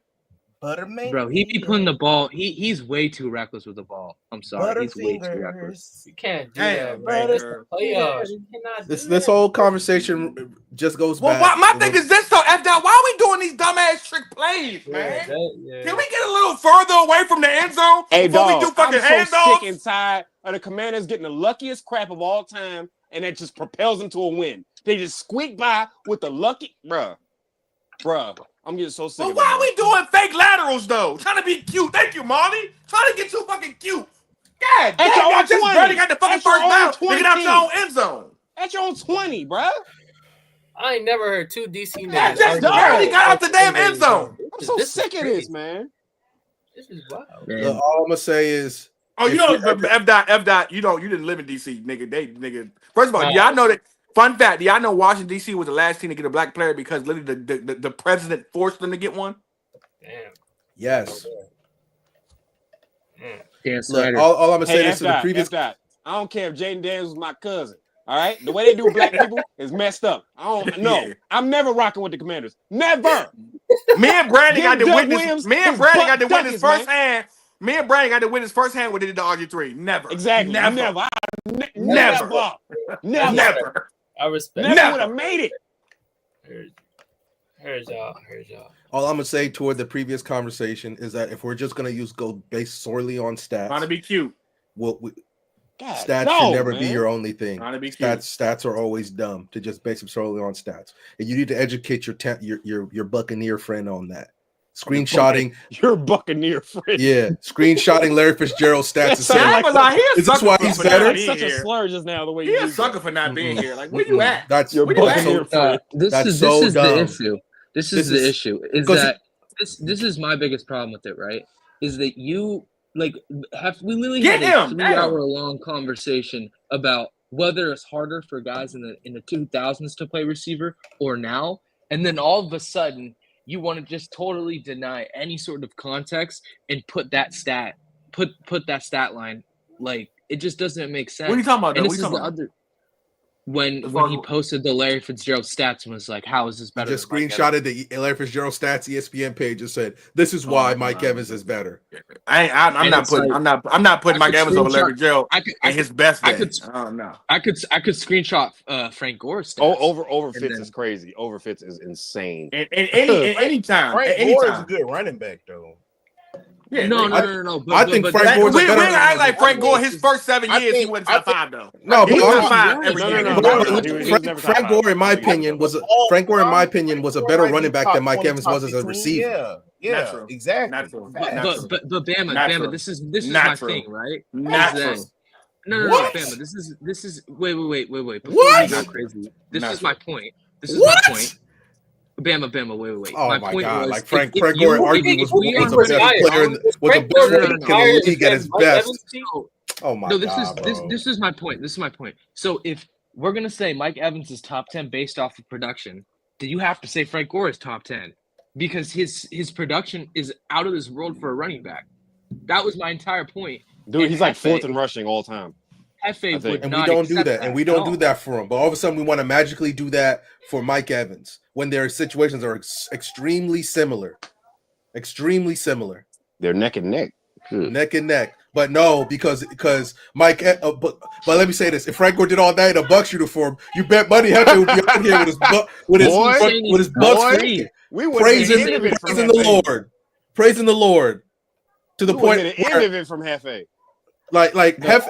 When Hefe said, "Oh yeah, Kurt Warner," like Mike Evans didn't have Tom Brady, like Hall of Fame quarterback, Mike Evans had the better one. Mid quarterback, Mike Evans had the better one. I don't know what to tell you. Larry Fitzgerald had Matt Leinart, bro. Was that Mr. Duck himself, Mr. No arm strength himself. Why we? And they gonna go for on every fourth down. Damn, I forgot about Matt Leinart. Boy, that boy was. There you go. Scary Terry. Bro, they don't. They're just not taking Scary Terry, bro. This is Baker, you bitch, man. This is stupid, dog. They just not taking Scary Terry, dog. That shit is corny, man. Man, hey, get dog. What's the coach name? What's the black coach name? Todd Bowles. Man, they gotta get. Hey, man, they gotta get these niggas out of here, man. They gotta get these. This is the reason why it's only like 2 coaches in NFL, bro. They gotta get these niggas out of here, man. These niggas is tripping, dog. Why would you fire him? Let's go, Commanders. Why would you fire him? Who calling the defense over there, man? Why would you fire Todd Bowles? No, I wouldn't fire Todd Bowles, but he doing bullshit right now though. But I wouldn't fire him. But look at this shit, man. Look at this, bro. They should still, bro. I'm sorry, they should still win. Y'all let Scary Terry go 1-on-1 with a slant route. Oh man, yeah, that shit is dumb, dude. They run so much band coverage. It does for the personnel that they have. It just doesn't make any sense. Who the fuck runs man coverage 4th and 2 in the red zone and inside the 10-yard line? Run zone, stupid. That's what I'm saying. These defensive coordinators really kind of baffle me sometimes, man. Like why would you not have somebody playing the inside? Baker is a raggedy scallywag for that. Like he's a raggedy scallywag. Piss me off, man. He is a raggedy scallywag. That's a great dumbass play calling, man. Great word. I'm gonna start saying that. Run the ball, bro. Bucky Irvin was looking people good. From the West Coast run the ball. Why are we doing handoffs and reverses? And then we giving Scary Terry a free release off the line in the end zone. That's what we're doing. We're not bumping them nothing. On 4th and 2, bro. Yeah, no bumping. He squeaks by in the back of the end zone. What are you doing? Like Jaden Daniels has been good. If you're not sending a big time pass rush that way, then that means you got plenty of niggas in the backfield that can play zone. And if you only rushing 3 to 4, what are the other 7 niggas doing? He been frying you all game. Double him. He been frying you all game. This is the thing. Jaden Daniels has been solid. Dude, the fact that they haven't run mostly zone coverage, it doesn't make sense to me. If you give Jaden Daniels the open man, it's game over, dude. Like all the niggas who drop back in the play coverage on that 4th and 2. How the fuck do y'all not double team scare y'all? Dog, come on, bro. It's no way I don't have a nigga on the outside and inside, bro. The one man that's been cooking. You will not throw the ball to him. Anybody else? Marley, it's because he loves Baker, bro. That's why he's mad. He loves him some Bake, man. Hey, if Baker is who y'all say he is, he's gonna go down and win this game. That's all I'm gonna say on that. He is. Okay, well, you don't even sound confident in that. You'll say he is. I don't know. This nigga fumbling at the 20. I don't know. I told you did not say that with your chest. I'm gonna go ahead and let you know. Jaden Daniels, if he out playing Baker right now, he out playing Baker. Damn, bro. Yeah, I played Kyler Murray too. Shut up. But you know what though? We being for real. Yeah. And we being for real. The Commanders defense look better. The Commanders defense look better. I hate this nigga, yo. I hate The Commanders defense look What better. did we say? Wait, what did That's we your say? boy. That's your boy. What did we say? quiet, bro. You Did he bring up motherfucker. Kyler? I'm gonna be Did he bring quiet. up Kyler? Yeah, he brought up Kyler, bro. Well, I hear what he said. Yeah, you motherfucker. I'm gonna be quiet. Niggas have really abandoned that Kyler train. Bro. Man, still wrong with Don't Kyler. He tell- gonna come back next year and ball, man. Bro, B gonna want to box. And why is him. If Rashad he White sees returning Kyler's punts cousin, he with gonna his wanna slow box ass? Kyler's cousin, bro. You're like, oh yeah, Kyler Murray, my cousin, be like, get in the ring with me right now. How's your who? Hey, Boy, I drop him like a bad habit, boy. I tell you. Fuck Kyler. I swear to God, fuck Kyler, man. When I tell you, Brandon would take so much anger, and every time he punched him, you remember the Muhammad Ali fight? What's my name? Brandon's shit is that what's my name? He should be throw Marvin the ball. Throw Marvin the ball. He's open. B, what's the context? Did you have a problem with Kyler before he got to the league? Here's what. Let's get busy. Let's get busy. Come on, Baker. I'm gonna tell you a quick story. Right downfield. Right? See, in middle school, right? Baker mad Play right Pop now. Warner. I Play Pop pissed Warner. Baker on. And then play Pop Warner, right? And my coach was like, "Hey man, you might want to switch to a wide receiver or a quarterback because you're a great quarterback. But guess what? You're just not gonna be tall enough. You know what I mean? I was only 5'7" at the time, right? Now Brandon can swing it. Pause. Brandon can sling it. I see this tiny little bastard playing in the NFL as a quarterback. I could have been a quarterback. Anytime we ran like backyard football, Brandon was pick the quarterback. He can sling it. Hey, bro, I was Bucky. I was Okay, Bucky, don't too. fumble like you did last time. Oh, do not fumble, Bucky. Hey man, just come over here with me, bro. I can throw too, and guess what? Four-time flag football championship attendee. Come on now, talk to him. You know, Talk to him. Really dotting up. You know what I'm saying? 5'4" $1/4, getting busy. Niggas, the Muggsy Bowl quarterbacks. They call me the white and slow Russell. Muggsy Bowl quarterbacks. I play with two gloves on. You know they say about niggas who are 5'5" and 5'4" can throw the football? He got hurt. I got dots. They let it get a short nigga. He got hurt. Baker! Get that first down. Oh, that's horse calling. I mean, that's face mask.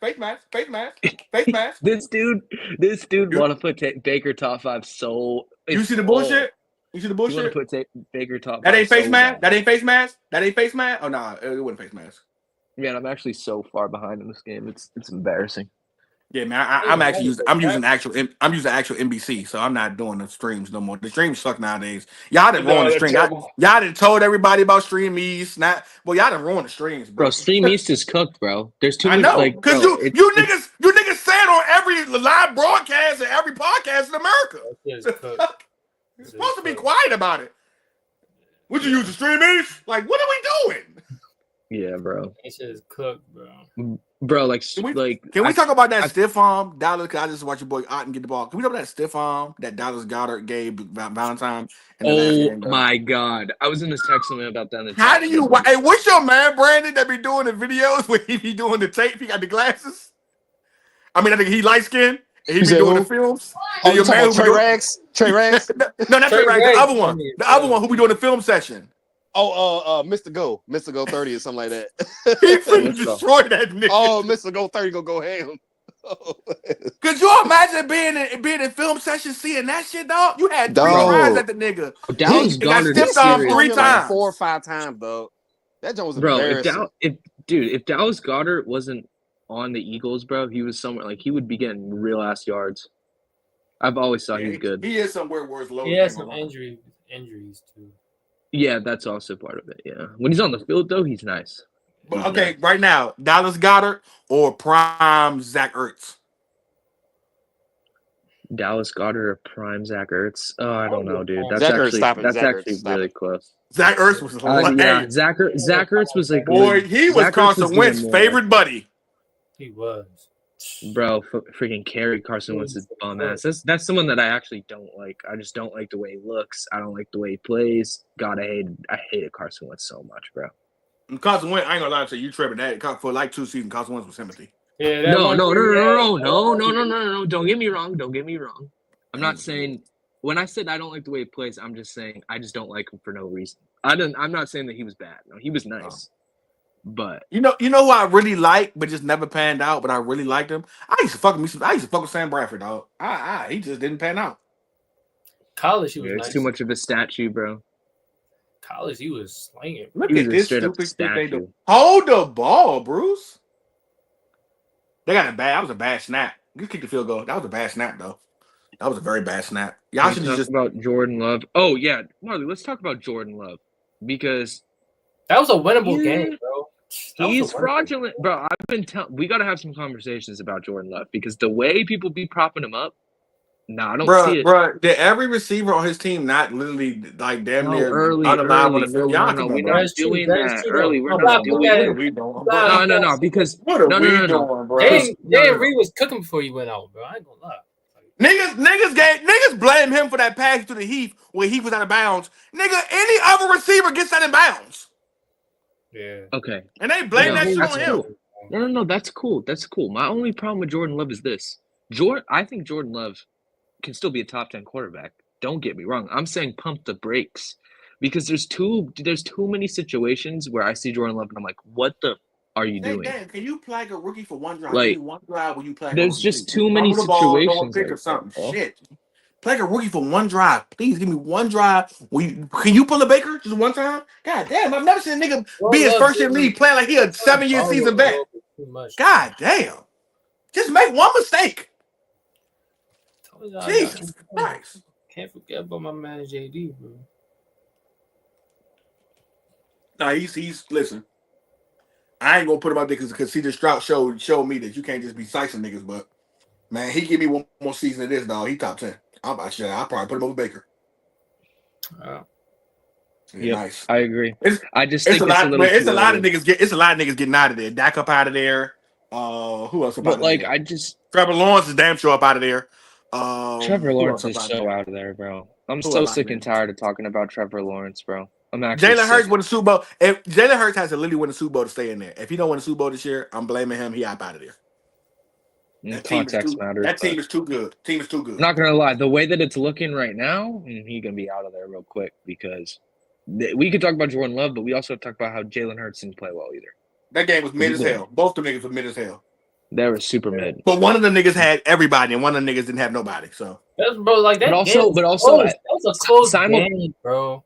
Simultaneously, that package was holding it down. Go ahead, Mike. Yeah, holding it down. Simultaneously, that man said Tyreek Hill, T. Eggers, and Stephon Diggs are Packers next year. What kind of money they got to sign all three of them?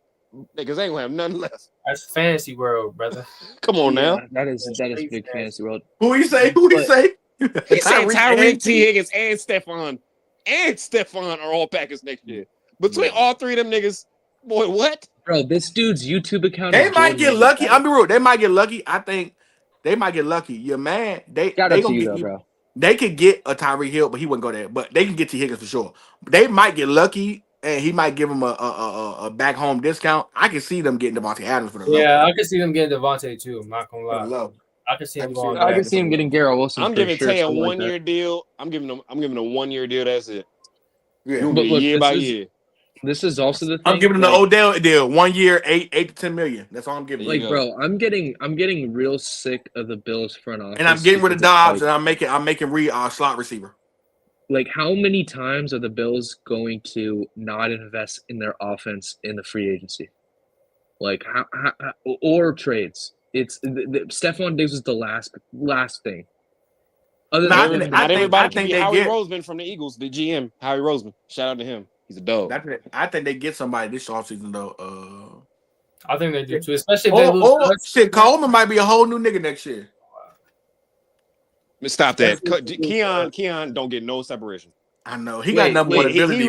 It's gonna take about 2-3 years to get some real skills behind him. I still think he could be good because I'm watching the tape and he just can't get off the press. He can be good for sure. He's not completely like he's still pretty fluid for that size. He just Mike. He ain't fluid, my boy. He ain't fluid. Bro, he's either doing too much or it's too stiff. Like one of the two. Like that release off the line is disgusting. Well, ain't no way you watching that. Here's the thing. It's very clear. No. I said the release is bad. Don't get me wrong, but I'm saying the route running back too. It's the route running. He said no. No. I'm saying agree, but I said no. I don't know why I said that. Anyway, the point is that it's very clear he didn't have to learn route running at college. Like he was just that good in college to the point where it was just like, yeah, I don't need to worry about that. I'm just gonna beat everyone over the top. So yeah, from that standpoint, sure. But I don't know. I just feel like he's. I said it in the off season, bro. Y'all was upset because I know we love Keon, dude. Keon's a star. We wasn't upset. He's a star, bro. Like you can see it. Like he's real niggas call him a jump ball merchant. All real niggas call him a jump ball merchant. But all he is, bro, is like that Jump contested catch shit cool, but it's not gonna work. It's not gonna work week to week, man. You're just gonna get locked up. Like that's not gonna and work. we don't speak on it enough, but your man, he not in the exact same boat, but he's similar. Your man, Romadu's in the same boat because that boy, he don't run no good routes. Yeah. Like, he don't run no good routes. That's cool, but against Jair and all them, against Surtain, against DJ Reed, Sauce Gardner, all them, that ain't Stingley. That ain't gonna work, man. Bro, but are we really like? I'm not propping up those two tight ends in Buffalo anymore, bro. Like there's too many drops. There's not enough separation. I'm not gonna say I'm out on them. Kincaid and Knox are mid. They make one decent the tight end together. Niggas was sicing Kincaid. Oh, but when I said it, see, niggas was sicing Kincaid last year. But when I said, hold on now, y'all call me crazy. Well, I heard from Trent. Now, mind you, I heard from Diggs himself in the gym. Diggs told me, he said one of the reasons why they got rid of him is because they were trying to make Dalton Kincaid the next Travis Kelce. He said that's why they didn't get nobody. They thought that he was taking the next step, and it just didn't happen. I ain't gonna hold you. Dawson Knox is actually a little more skilled than me. He is. No, he is. Ain't gonna hold nobody. Pause. He is. But Dawson Knox be dropping. He be dropping that ball a lot. I'm not gonna lie. He be dropping that ball. He be dropping that ball. He do. And then also love Tyler Warren, but he sound like a black dude from Alabama. I ain't gonna lie. Nigga, Kincaid and Knox together. Kincaid and Knox together ain't fucking with. Kincaid and Knox together ain't fucking with Otto. Ball one more time. If you try that, he do like a southern whole practice. He's like a Big Ten coach. A Big Ten coach. I'm getting exposed out here, bro. What's his name? You sounded like you were 300 pounds saying that. I don't know why. I think Otto that played for the Bucs, he underrated too. He real good at tight end. Who? You said who? Yeah, but he like been, but like he's underrated, but he been this good for a little bit since Brady. Remember when they had OJ? Remember when they had OJ Howard? Brandon, oh my god, bust! What a bust! OJ Howard was what a bust. That's gonna be 6'7" and scrubbish. Yeah, he's trash. OJ Howard. Brent, I'm not saying no. Tyler Warren is better. I like Tyler Warren from the Jags. I'm just saying didn't they get drafted the same draft? Dude from the Jags, he's tight end. He's really good. He's tight end. Yeah. OJ Howard and Ingram weren't they in the same draft? I think so. Yeah. I want to say they were. But Ingram had his issues too early on, but he figured it out. Yeah. But you more like a receiving tight end. He would make plays everywhere he went. Like even on the Giants, bro, he made some plays. It was he was also consistent. He's also OJ Howard. With OJ Howard was a pure bum. Like that man had no highlight tape. He was awful, bro. I'm not gonna lie. Like I was on before I did my research. I was on. Bro. Like 4 years ago, if we were to have this pod, I would be absolutely bashing Eli Manning because, like, in my time when I saw Eli play, bro, he was so bad, bro. He was. Well, you was born in 2002, so you have no idea what 07 was. You don't understand. No. But I did my research. My research. What about 2011? I feel like that's his best season.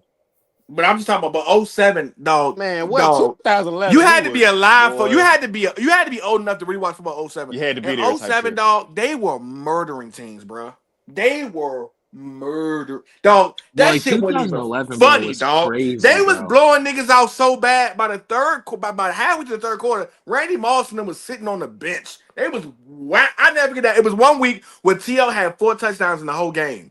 And everybody was saying he played 1 o'clock game, and everybody was slicing it. T.O. 4 touchdowns in 1 game. He one of the best ever do it. The same week, 4 o'clock game, the nigga Randy had 4 touchdowns in the first half. They was oh shit, goddamn. And in the second half, they blew him out so bad he sacked. Yeah, no, 2007 was OD though. They had everything, dog. They was dog walking teams on defense, on offense, dog walking teams. Bro, I had arguments. I had big arguments with my dad about 12 Owens. Look at this shit, Brandon. This nigga Jaden Daniels, bro, he is so good. My dad was like, My dad was like, "Oh, I don't think T.O.'s like top. He's just too good. Like, because I would be like, oh, he's 3 or 4, and my dad would be like, I don't know about that. I'm like, Dad, this dude had 100+ yards on one leg in the Super Bowl. What are we doing? What is up with this Bucs pass rush, man? De'Ami Brown is cooking them right now, bro. What's up with this Bucs pass rush? Where's the corners? Like, what are we doing? Why are we giving them 10 yards of cushion? His pass rush is awful, bro. This Bucs pass rush is awful. If it ain't 94, it ain't nobody, bro. 5 for 8, 9 in the tutty. You right. He couldn't these niggas, man. Dog, I swear on my life, all my life, this defensive coordinator better be gone. He better be gone. I bet he better be announced that he's fired by tomorrow. I'm telling you, bro. You know what? They are not, and mind you, this is the worst team. The Commanders are one of the worst teams in the playoffs, bro. Brown, bro, it's not. If y'all struggling versus them, bro, y'all not beating next team, bro. Y'all remember the game where they almost the Bucs, bro? Like they. Bro. No. F. They played the Saints in almost. And Vita Veda fat ass always on the sideline. Damn, you do 2 snaps to be tied. That's what I mean. Get your big ass in the game. The Saints, bro. Like the Saints are trash. Trash. Spencer Rattler was the quarterback. They got like I already knew this, bro. That's why I picked Washington to win this. I picked Washington. Bro, but I think Washington winning this game, bro. I know they winning this damn game. I'm sick of this. You know what the real difference is? I said this after the Saints game. Too much. There was way too much RPO in that game and way too much running. And I was like thinking to myself, all right, if they open this offense, it's the only chance they have. And I think that's what they've done. They've just been like, all right, you're the true JD. We're gonna let you make mistakes, but we're gonna trust in you. And they opened up the offense and let them pass more. I feel like that's what it is. You know the sad part about it though, Mike. That's why I just can't trust them. The Bucs couldn't get no pass rush last year. This is the same fucking team. The reason why the was it the Rams or the Lions? Who the Bucs play? They lose the Lions or the Rams? Lions, right? Yeah. The reason why they couldn't know with the Lions because they couldn't they had no pass rush. Y'all niggas won another season with the same whack ass pass rush. They changed nothing from last year. They couldn't get to the quarterback to say they life in the playoffs. And they did the exact same thing the very next year. Like we can get to it. It's not as good as they think. I think they thought their secondary. Yeah, that secondary ain't good enough to where you need a pass rush, dog. Yeah, exactly. I mean, look at the Falcons. I'm this close from saying Kyle Hamilton better than Antoine Winfield. I'm this close. I'm this close. He is, bro. I mean, it's gonna happen next year once Kyle Hamilton takes another step. But Kyle Hamilton different. That dude is an absolute beast, man. I just refuse to give another you all-pro season. By the way, I refuse to give you Ed Reed and Kyle. I refuse to give you 2. God damn. Nah, I'm waiting. I'm gonna wait. Fuck that. I'm gonna wait. It's just the way they move. They move Kyle's around so many places on defense, bro. Ed Reed, Eric Weddle, and fucking Kyle Hamilton. Eric Weddle too, bro. Eric Weddle was crazy with it. He's more of a Charger than he is a Baltimore Raven. He is. But he won Super Bowl with Baltimore. I think he won the Super Bowl with Baltimore though. Hey, can we be honest about one Charger player though? Can we be honest how Phillip Rivers is the most overrated quarterback of all time? Can we be honest about that? You mean like how Justin Herbert is also? I mean, whatever. That's fine. The most overrated quarterback, the most overrated quarterback of all time is one and one only, the nigga that played for your team, Mr. Troy Aikman. Oh, okay. I thought you were about to say Dak. I was like, how is Dak overrated? No, overrated. Troy Aikman. Overrated. I feel like y'all be gassing. I feel like What's overrated too, but we all know he really sucks.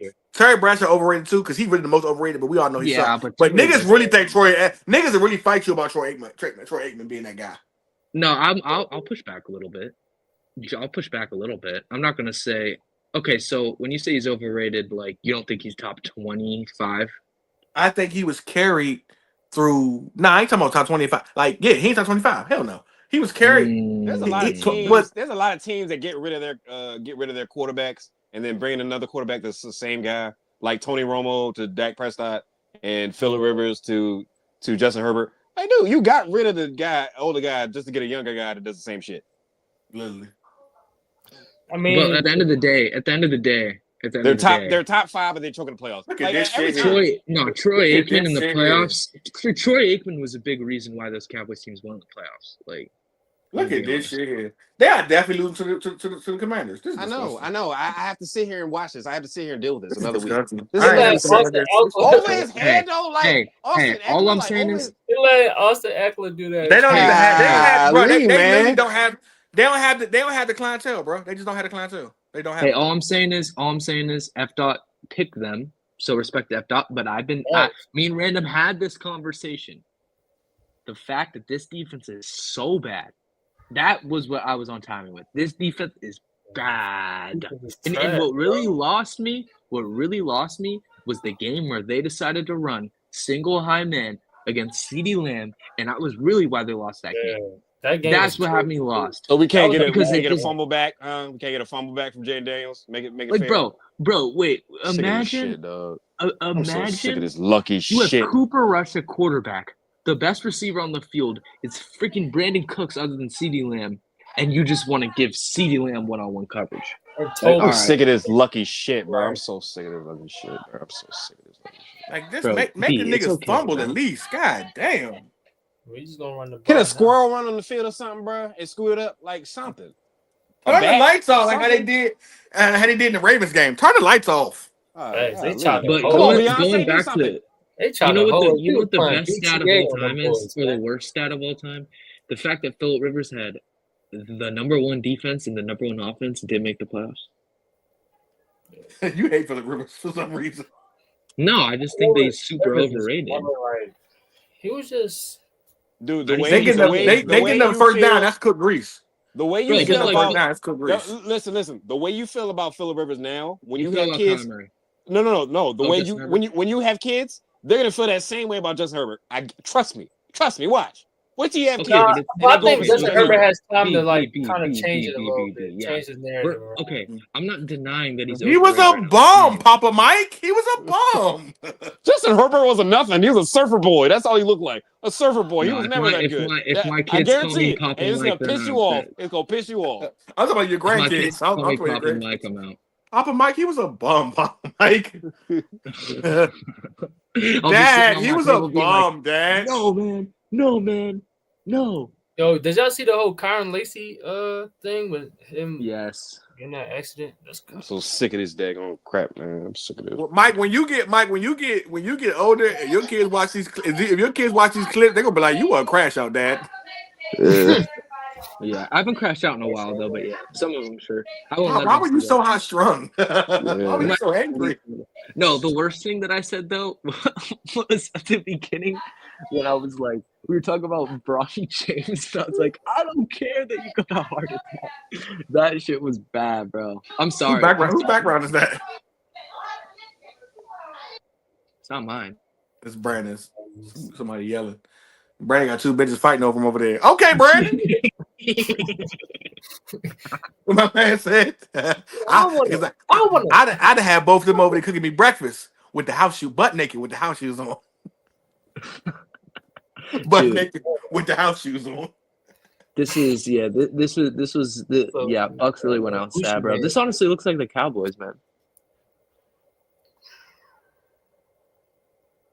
Man, Baker. If they stop him here, Baker gets down the field and ties the game up. If they can stop him to a field goal, I think Baker ties the game up easily. Yeah. Oh yeah, I feel that overtime. And whoever get the ball, if Jaden Daniels get the ball first overtime, if they do make it to overtime, it's over with. It's over with. Might as well. It's like pack it up. Pack it up after time. Pack it up. Pack it up. Yeah, dude. Yep. Defense is cooked. That's what. Hey, in the playoffs, you need. Actually, I'm not going to say that because the Chargers had a good run game and a good defense, and they absolutely sold. But that running game was fraudulent, man.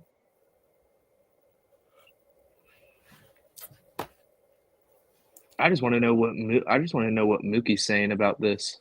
Justin Herbert. Oh yeah, isn't he the biggest Justin Herbert fan? Oh my god, absolutely, bro. positively. Yeah. Oh my god, bro. Oh, you don't know Mookie? You know Mookie Jones? I ain't gonna lie. I love Baker, but I gotta blame Baker for this dog because he literally gave. It was like on the old PC for real. Like that fumble ruined everything. They had them niggas. Oh, that fumble changed the game. Ruined everything, bro. They had them niggas dead to rights, bro. They had them dead to rights, Brandon. Bro. They had them niggas dead to rights, bro. Let's just say that Mookie doesn't think Lamar's top 5. Let's just say that. Well, his Lamar takes was just chatting, bro. He know what he was doing. He was like low key just hating on Lamar. Yeah, he was just hating. Even like it's like this. I wasn't a Rick Ross fan, and then he came out with the big meats Larry Hogan. I was like, this nigga might rap pretty well. Mookie one of the niggas that even when you like, even he'll say you can't act, and even when you get an Oscar, he'll still be like, you can't act. He'll be like, act, bro. But this is the thing about Rick Ross. He'll find the best reasoning too. Like he'll back his reasoning up. He'll go to hell to it, bro. Yeah, but okay. Mike, remember when he couldn't say Eric Bieniemy? I remember that. Eric Bieniemy, that guy, the guy. So funny. Eric Bieniemy. I said, goddamn, spell it out, Boogie. Spell it out. Use your words.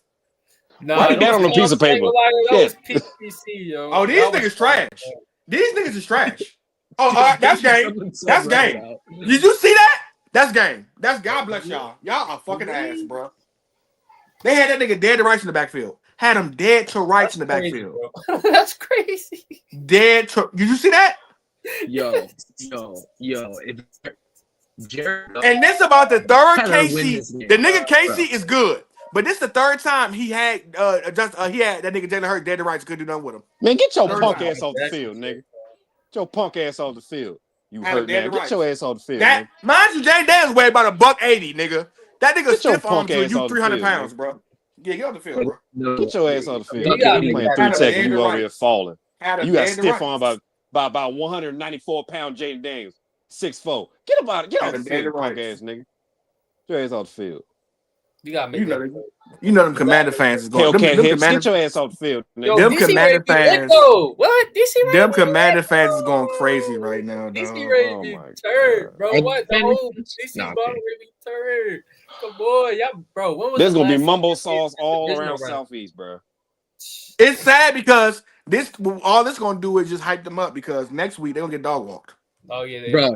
Wait. To say that if Jared Goff doesn't show out against this defense, we didn't have some conversation. No, they don't play Jared Goff. They play the Eagles. Come on, they play the Eagles. I understand why y'all think. No. They the lowest seed. They the lowest seed. Ain't a good player, man. I don't understand that. They're not playing the Eagles. No. I'm not saying that he's a bad player. But is he top 5 right now? The Browns don't know about. Jared gonna do his thing now. He gonna do his thing. Jared. One thing about it, Jared gonna do his thing. I like Jared. The Rams or I like Jared, but the Vikings. I like Jared, but all I'm gonna say about Jared is that dude has a legendary offense around him. Like, and look. Yeah, dog. Obviously, he's played really well. We gotta be real. He made Amon-Ra, bro. He made Amon-Ra a good player. I don't know if I can say that. I don't know. Amon-Ra wasn't no highly scouted guy, nothing like that. Amon-Ra that doesn't mean that he wasn't. Jared Goff was serving him the ball. No, Jared Goff is. Huh? I will say he wasn't no. He wasn't supposed to be who he became. Brandon, right? He wasn't supposed to be who he became. But this is actually.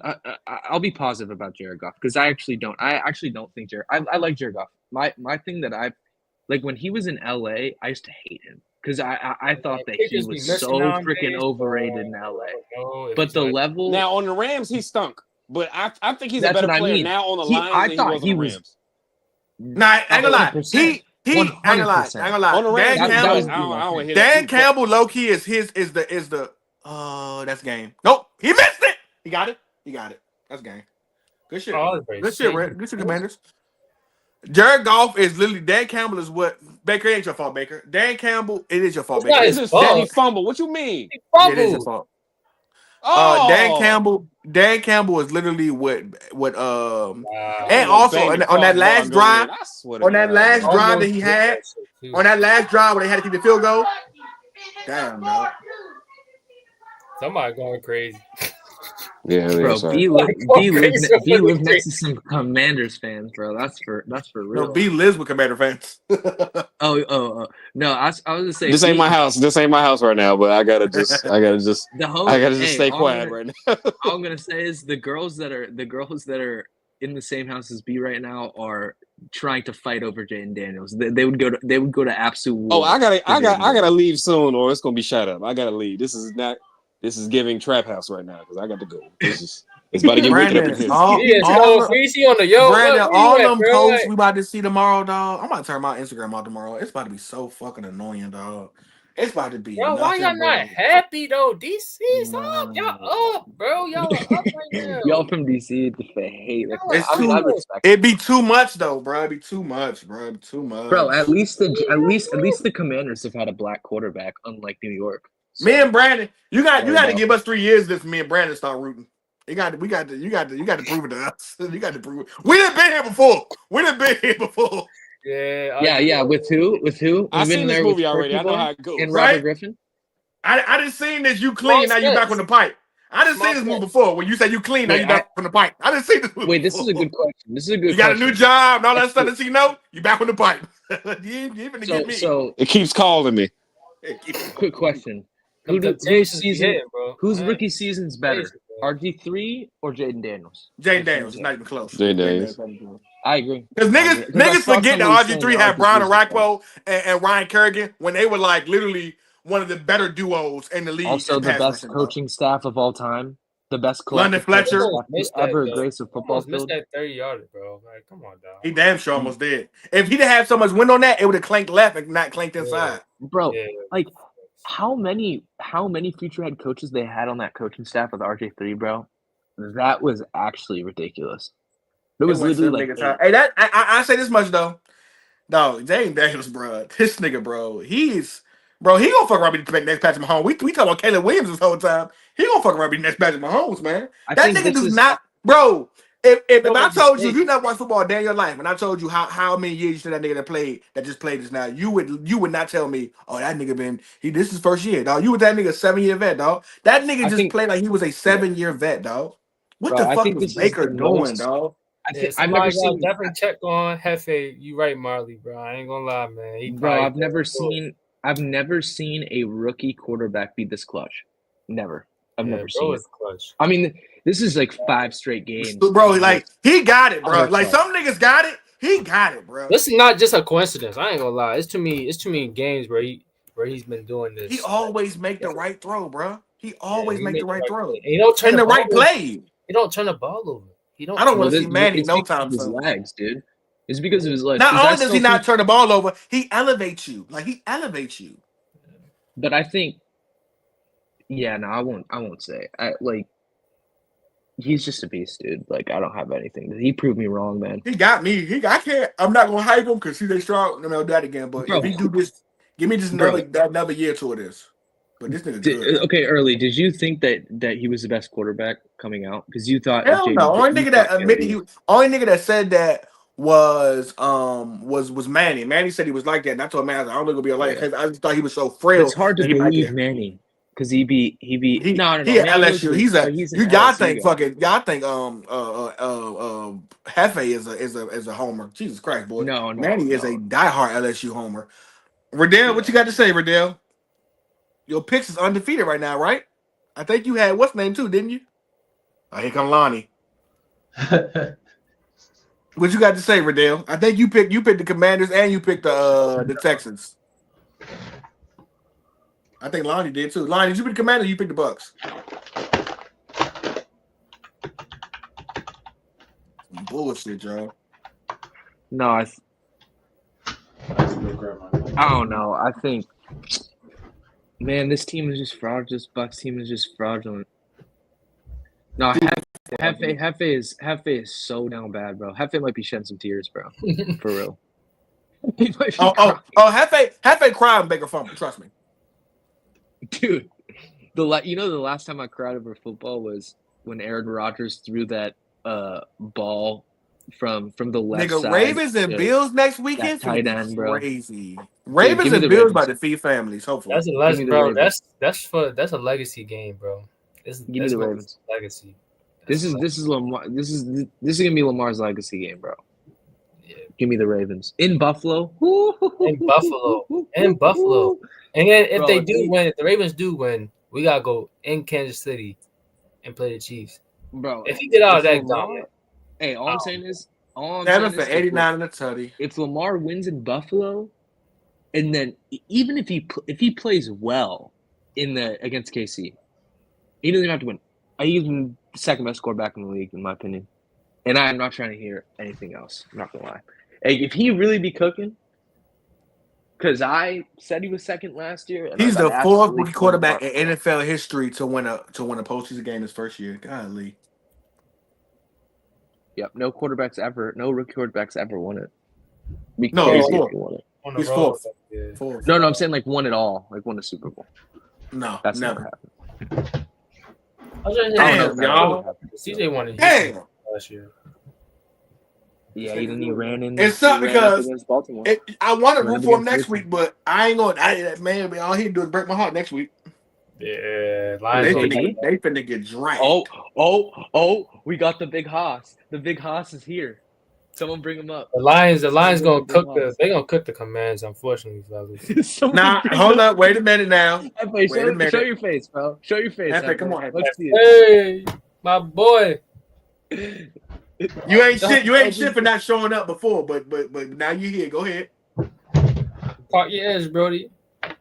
Brody, get your mic on. Get your mic on.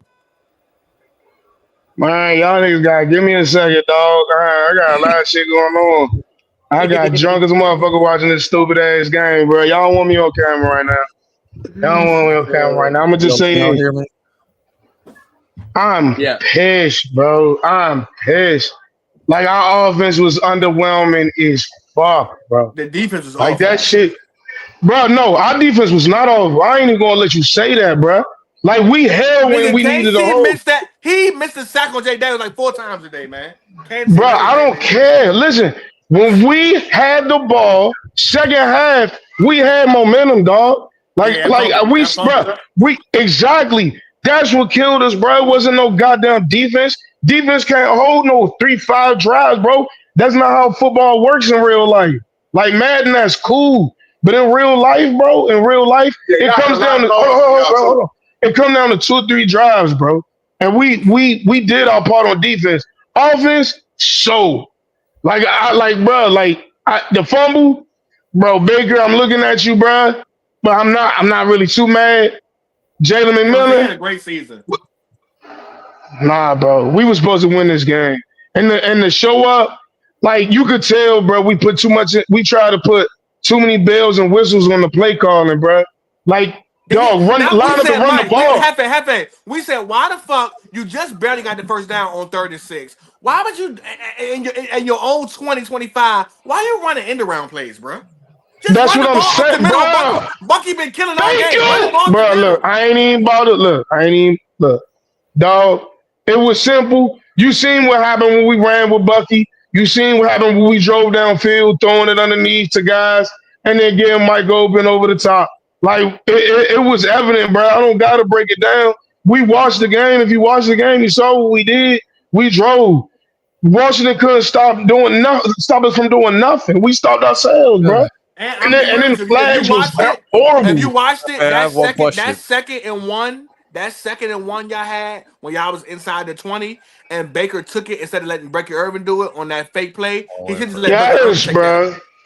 Yeah, bro. I have one question. What's up, bro? You still think Baker gonna finish top 3?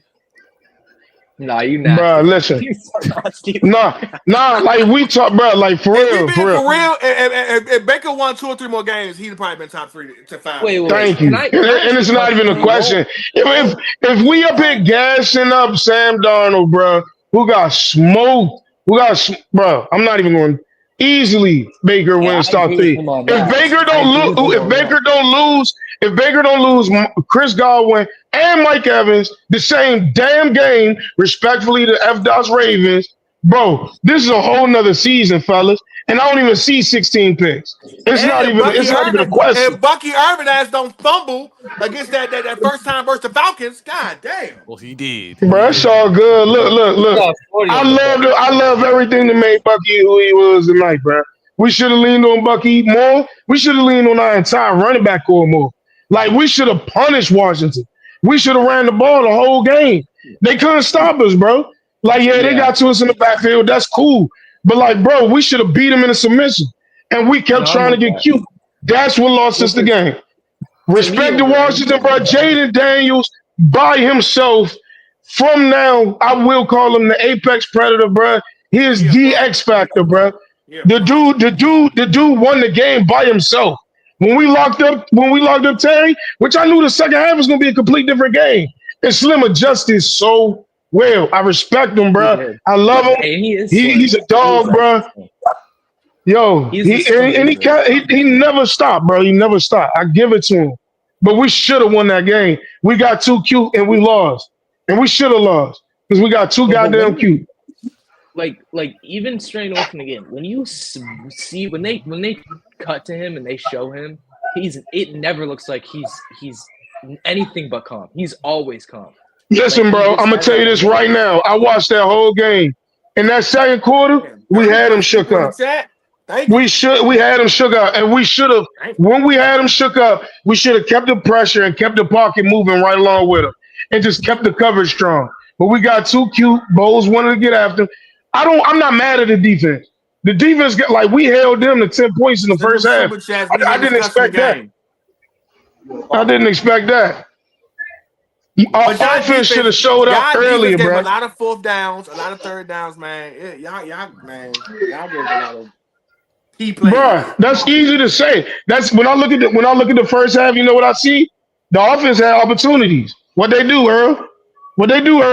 3 and out. And you thought it was going to be an easy game. We overlooked J5. He came in and he balled out. We had opportunities to secure the dub. We did not. Unfortunately, this is how Herbert looked the other night. But it was just his poor play. It was just bad, poor play calling on our behalf, bro. We should have ran plays to execute the run game. That's it.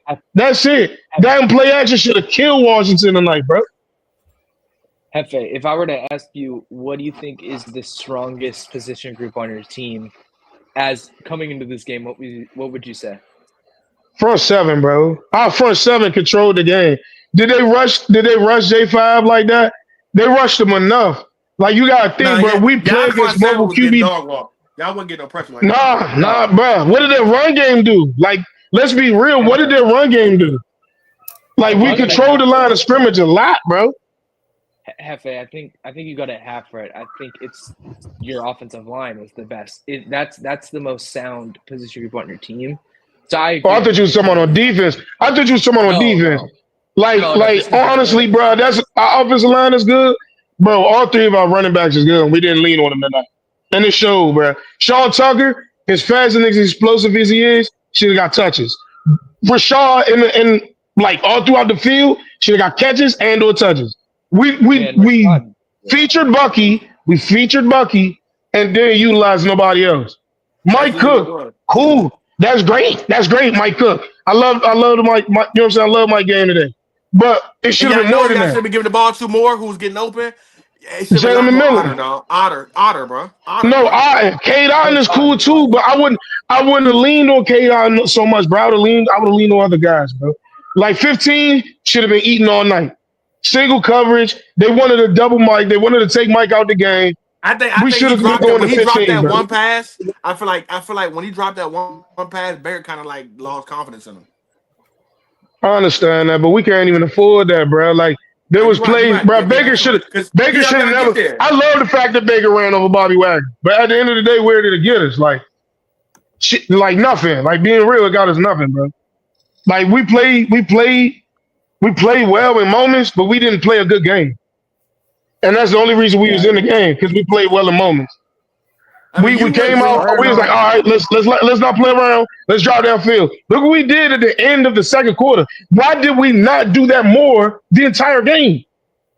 Exposing the middle of the field. Bobby Wagner slow as hell. You wouldn't have been comfortable. You wouldn't have been comfortable. Even if y'all had won this game, you wouldn't have been comfortable with this team going into Detroit. Yeah. Bro, I would have. Because what they going to do? Run the ball against us? Like, that's what we do well. Yes. And especially when we don't got to worry about. I'm in Ryan. Django going to cook. No. They would run the ball on y'all. I'm sorry, they would. And Montgomery's coming back. Montgomery's coming back. Let's look at what they did when they had both of them fully healthy. Let's look at what they did, both of them fully healthy. Our defense played good tonight, bro. Our offense played like trash.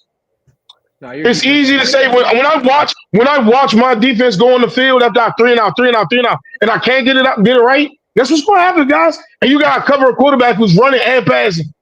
You're gonna get tired, bro. And I can't say, oh yeah, y'all supposed to. Nah, bro, because I'm supposed to do my job too. Like, come on, bro. Yeah. Gibbs had 13 carries for 84 yards in that game, by the way. Yeah, a vicious break off at the end. But outside of that, we held them nice. We held them nice. It's a big play. We held them nice, bro. Like, I remember that game, bro. We played really well. 35. You had 11 for 35. No, y'all did do well. Y'all did. But no, I just think, bro, also, Hefe, I just don't understand why you guys are running so much man in that game. It doesn't make any sense. Like, bro, did you see us lose both of our starting corners at, like, play after play? Like, one play we lost corner number 2. This next play we lost corner number 1. Like, no, yeah, we had to switch it up. We was getting, bro, like, and that's been the season. That's been the season, and we still was in the game. Because y'all was playing too much man, bro. In my opinion, no, we lost to the Cowboys because we don't know who the hell playing safety, bro. Like rookie Taki Smith, number 23, bro, good player, but we had him doing way too much as a rookie, bro. We got him doing so much as a rookie. He's a great player, plays a lot of positions, but he got exposed in a lot of shit too. But Zion McCollum was going. It was single high man against Zion McCollum multiple times. Like, bro, Zion is actually one of the best corners in the playoffs right now.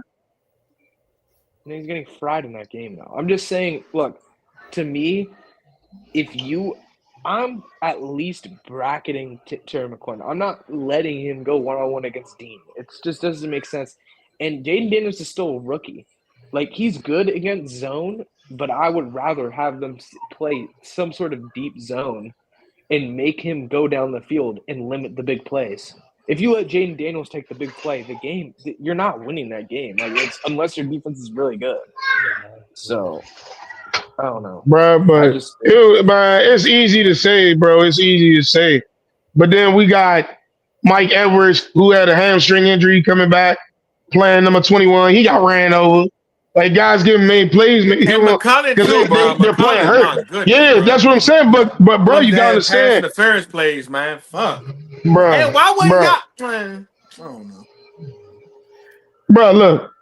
I respect the hell out of Todd Bowles. He manufactured coverage, manufactured pressure. Like, y'all might not see him as a good coach. I do, because I know what he's working with. Like, I wish he would have had the weapons to fully show what he's capable of. And tonight, bro, like, it could have been shown, but we never was in position to win. Our offense should have scored way more. And we didn't. We shot ourselves in the foot constantly. And it was ugly. And our offense is way better than that. Anything else you boys got to say? When we get out of here? Yeah, go Commanders, man. Go back down the road, B. I'm in F-Dot. Go back down the road, bro. Stop playing. Stop playing, bro.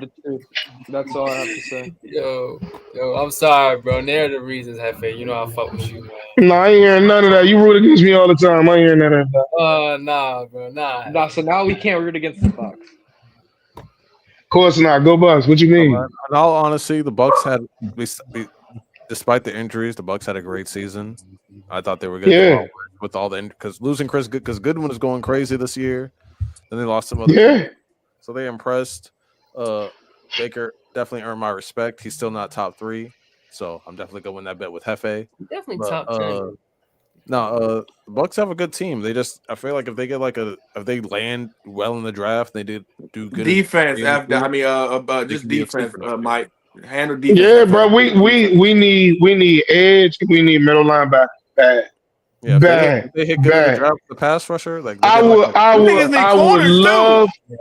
No, bro. Listen, I'm trying to tell you, our corners aren't bad. When you got to cover for 3 to 5 minutes, bro, our leading sackers on the team is all interior linemen.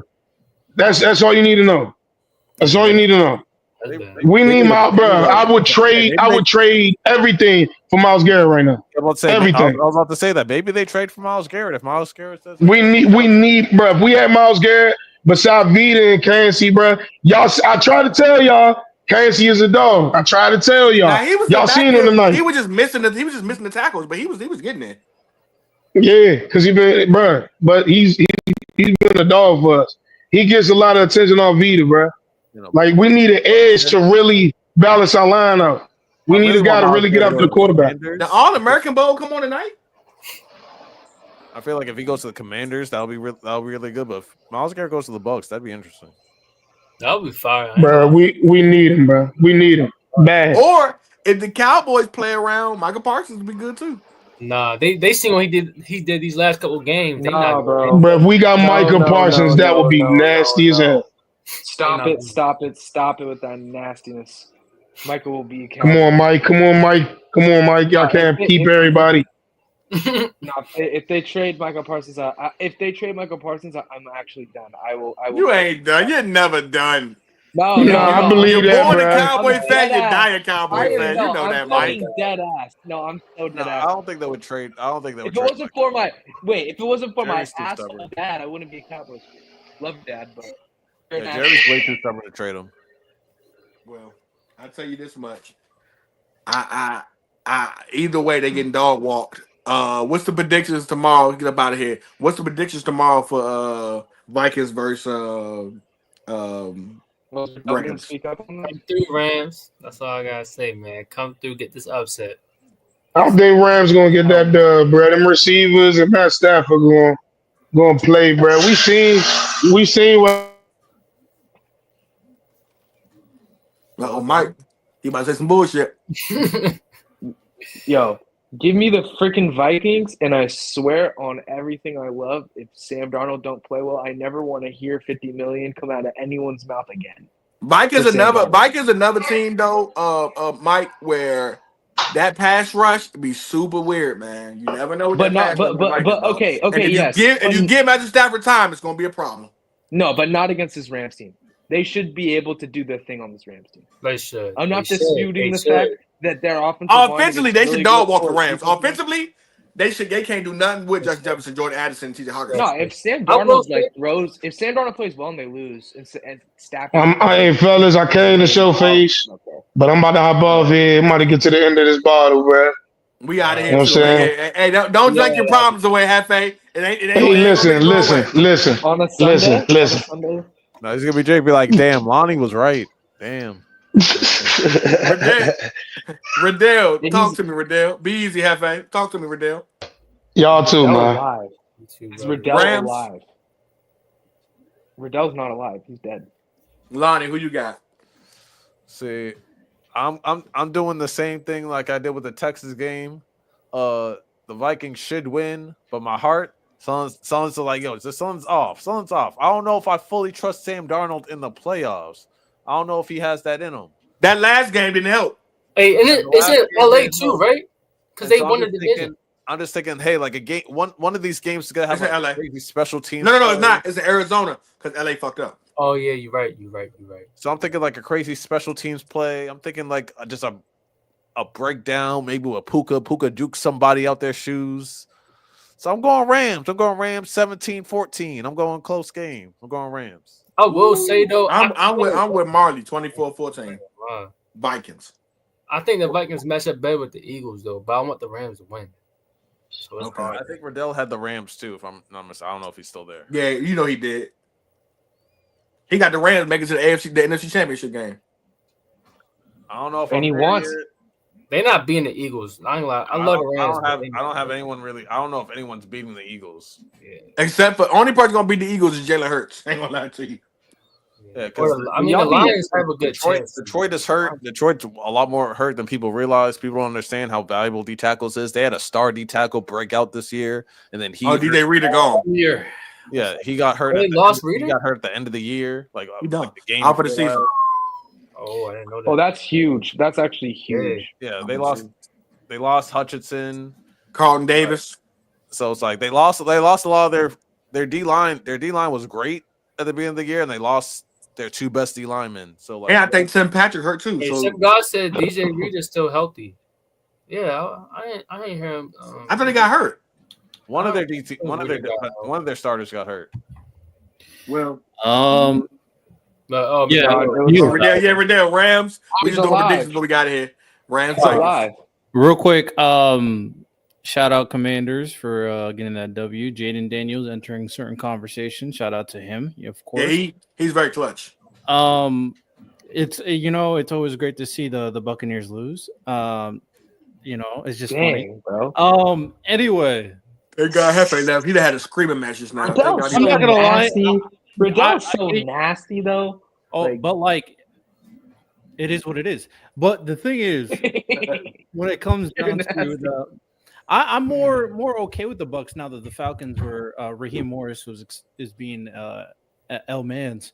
But as for this game, Rams versus Vikings, of course I got the Rams. Stafford about to show who the real number 5th best quarterback in the NFL is. Not Herbert, Stafford. Been saying that for years now. Yeah, we done with Herbert right now. Yeah, finally people are on the same page. Finally people realizing what I've been saying has been true for years. But, it is what it is. For the Rams, I mean, the way they win this game for the most part is they're going to have to put a lot of pressure on Sam Darnold. And Sam Darnold does get very finicky. He thinks he's some type of playmaker. And the Rams do have the personnel to do with Kobe Turner, Byron Young, Jared Verse, and Braden Fisk being a good defensive line. Now, it's going to be tough because Jettis and Jordan Addison is great. But what you're going to have to do is double team Jettis consistently and force Jordan Addison to beat you. And then the Rams offense, I mean, I trust Matthew Stafford. I trust him dealing with this blitz packages. The running game has been cooking recently with Kyron Williams, which will be able to expose that defense. And that offensive line is getting healthier compared to what it was earlier in the season. I got the Rams beating the Vikings.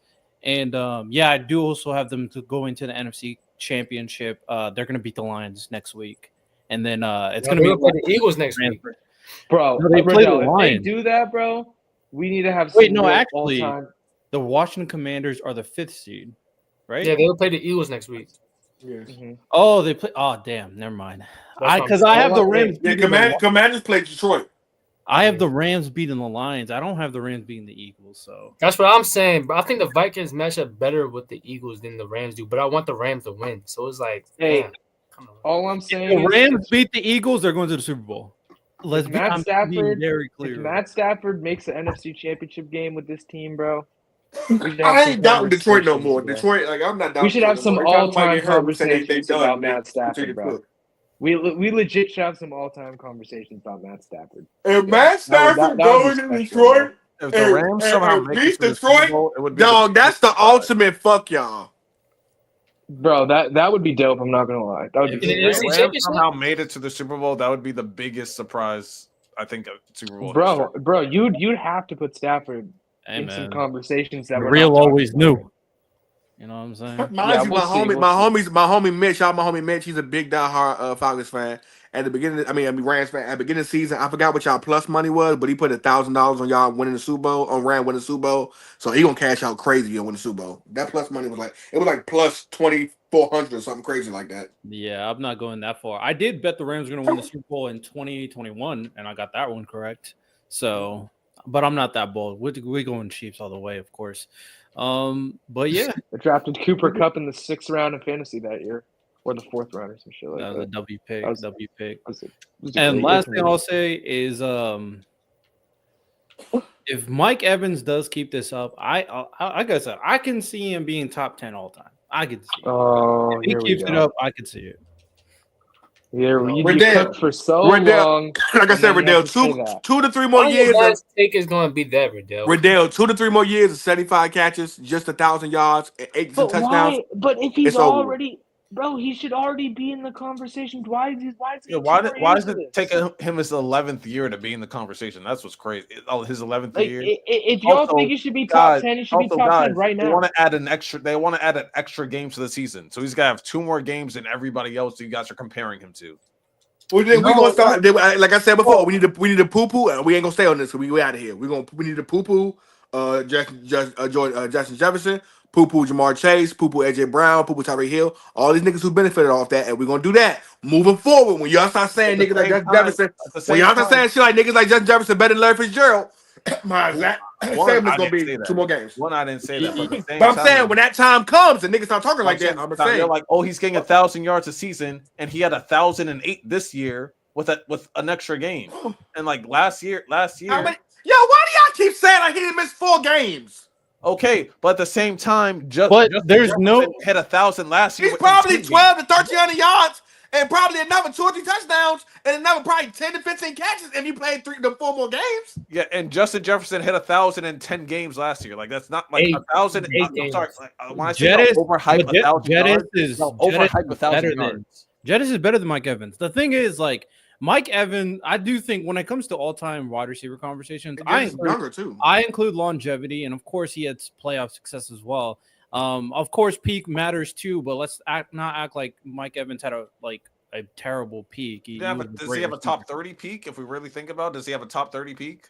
He started out strong, and then obviously a top 30. Yeah, he got a top 30 peak. Yes, I don't know. I'm saying like a 5 to 6 year stretch where he was the best. Like I don't think so. No, if we're talking about first of all, there ain't that many niggas who had a 5 to 6 year stretch. I can name 30 receivers. Yeah, okay, 3 to 5. 3 to 5.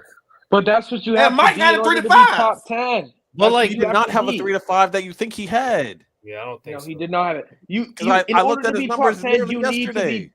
He does not have to be top 10. You had to be considered. He has 3 All Pros. What are you niggas talking about? 3 All. He got 3 second team All Pros. He does not have 3 All Pros. I'm telling you that right now. He does not have 3 All Pros. He has 2. Look it up right now, bro. My thing is, Mike I don't Evans know why we don't have to be nasty when it comes to like Mike Evans and the extra, because I'm not even a Mike Evans guy. Y'all are being nasty. No, because like people are. It was brought up that he got an extra game. In less time, he has 2 All Pros and 6 Pro Bowls. To DeAndre Hopkins in receiving yards, and he has in less years, he has more than Antonio Brown. So it's like Mike Evans.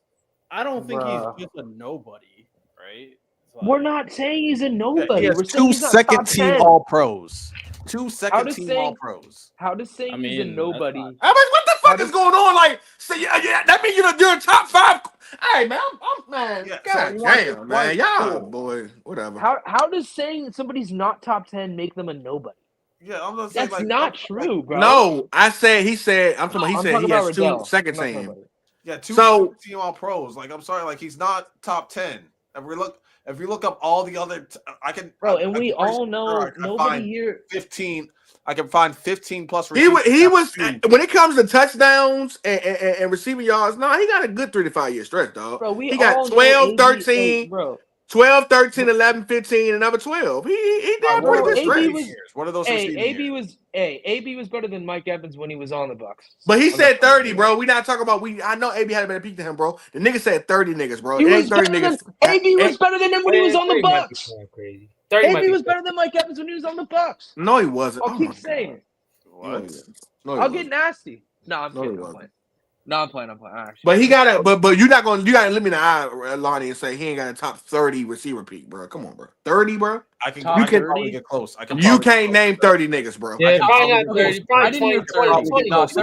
30. I can probably get close to 30. But that's. I don't think you can give me 20. On Wednesday we can do it. All right, get your 20 together. Chad had about. I'll get. I could definitely get 20. I could definitely get 20. But like early, so the thing is, for me, my criteria includes longevity. It does include peak. I think there's multiple categories that play into it. Of course, you can talk about the tape and what you see in terms of individual skill set, but also talking about I factor in what you did in the grandest stage of them all. So that's playoffs or the toughest games and the toughest matchups. I care about that stuff. I don't know about everybody else. I also care about that. And then obviously taking into context like the type of teams he's been on, considering he's had a not good quarterbacks up until Tom Brady showed up. So my thing is Mike Evans. I think he could, if he just kept on going and he got how old is he right now? He's like 30, 31. If he plays to 35, 36 and is still playing at this level. Damn. See, look, he cut out because it was such a bad take. No, I'm playing. I mean, I could see it. That's fine. If he goes that much longer, it's possible. It's possible. He's not in my top 10. If you want to say he's top 10 without a top 20 peak. I'm not about to say even last year alone, he led the league in touchdowns. This is what I'm saying to you. He missed 4 games this season, right? He had 12, 5, 13 touchdowns and 79 catches. If he plays them 4 games, he's at least another 12 to 1,300 yards. And he had 11 catches this year, 11 TD catches this year. Who would you rather have he's probably 15 TDs this year. Early, who would you rather have this year, Puka or Mike Evans? Man, I'm taking Mike Evans. Yeah, I'm taking Mike. I ain't gonna lie over to you. Puka. Yeah, I'm taking Mike. Nah, Puka's top 7. I'm not gonna lie. Yeah, that's No, he's crazy, not. bro. Yeah, Puka had 990 yards. Are we gonna say that like, oh, because Puka didn't have 1,008 yards? But we got to understand this though. Godfrey went down early in the season, dog. If Mike had Puka also, him and Cooper Kupp was hurt at the same time and they came back at the same time. Games too, but he had 990. I'm not gonna say, Puka didn't get a K, so he's not X, Y, and Z. That doesn't make sense to me. That's stupid. Ain't nothing wrong with 75 catches, 1,000 yards, 11 TDs. It's not. Like, at 31. Niggas like who y'all love. Like Evans had 12 more yards than Puka, but because he didn't have a K, we're not gonna be like, oh my god, Puka didn't have 11 straight 1K seasons. Let me ask you something. Would you rather have 6 years of being like 13 to 1,600 yards, right? And then crap out, or would you rather have a consistent 11 to 1,200 yards throughout your entire career for a 13, 14 career stretch? I'm not gonna lie, I'm taking the 6 years. Because you're basically saying, would you rather have just a B level receiver or B plus receiver for X amount of time, or would you have an A plus receiver for a short amount of time? I would still probably choose an A plus receiver for a short amount of time. But that B plus that he ain't a B plus, he at least A minus. But let's say that B plus receiver lasting that long, that means you've helped generations of quarterbacks, dog. Like when you last that long. Well, then we also talk about how he didn't have it, so they didn't do anything. Because I looked throughout. Who had a better peak, Julio Jones or Mike Evans? Sometimes some years like where he finished like 14th in receiving yards, and we're like, he's top 10 all time. Like, what are we talking about? But all right, I'm genuinely curious. You said Julio Jones was not bad at 29. By the way, that's wild. Did 1,700 yards when he was 29. No, Julio's solid. My thing is like, I think Mike Evans has been an A minus receiver for the most part. Hey, yes, I think so too. I don't think at most at peak B plus. Yeah, B plus at peak. Do we think 1,500 yards? All right, bro. That's 1 year. That's 1 year early. Do we think that all the players? Because Lonnie, you brought up how people respect the PS2, right? Do we think there's any credibility? I mean, we could watch a tape and we realize Mike Evans is awesome, but also his peers constantly put him in top wide receiver conversations. Like the production is so many receivers put him in like top 5, top 10 conversation consistently. I'm sure he takes great care of his body. He's very consistent. No, they're talking about play. He's not talking about his play compared to other receivers. He's one of the dog. I'm gonna tell you something. I think he's top 10 in hands all time, and I think he's the top 10 all time. I think he's a top 10 red zone threat all time too. What? Y'all like gassing. Yeah, you're gassing the fuck out of him. So I like Mike Evans. Top 10 end zone all time. What are you talking about? Red zone threat. I think he's top 10 all time. Top 10 red zone threat all time. Bro. I would have to think about that. Ultimately, I said he could if he kept up this play up until like 36. So like I don't expect him to do it. So I don't think he ain't gotta be 36. Riddell, 3 more years of this, he gonna be top 5 to 7 anyway. If he play till 36, he gonna be top 3 and everything. It's like the same thing with it's like the thing with LeBron. Like they're like, oh, he passed Michael Jordan on like most 30-point games, but it took him 7 more seasons. Who cares? No. Mike Evans has been doing a lot in the same amount of time as all these other. But early. Mike Evans is almost 1,300 yards in 11 years, nigga. What are you talking about? He ain't played 15 years to get fit. Come on, bro. Whatever. Early. So you want to talk about? We're gassing up certain stats, like the consistency stat. Like we all know, like if injuries weren't a factor. No. Why is he not a factor? Why is he not top 10? Why is he not a top 10 receiver?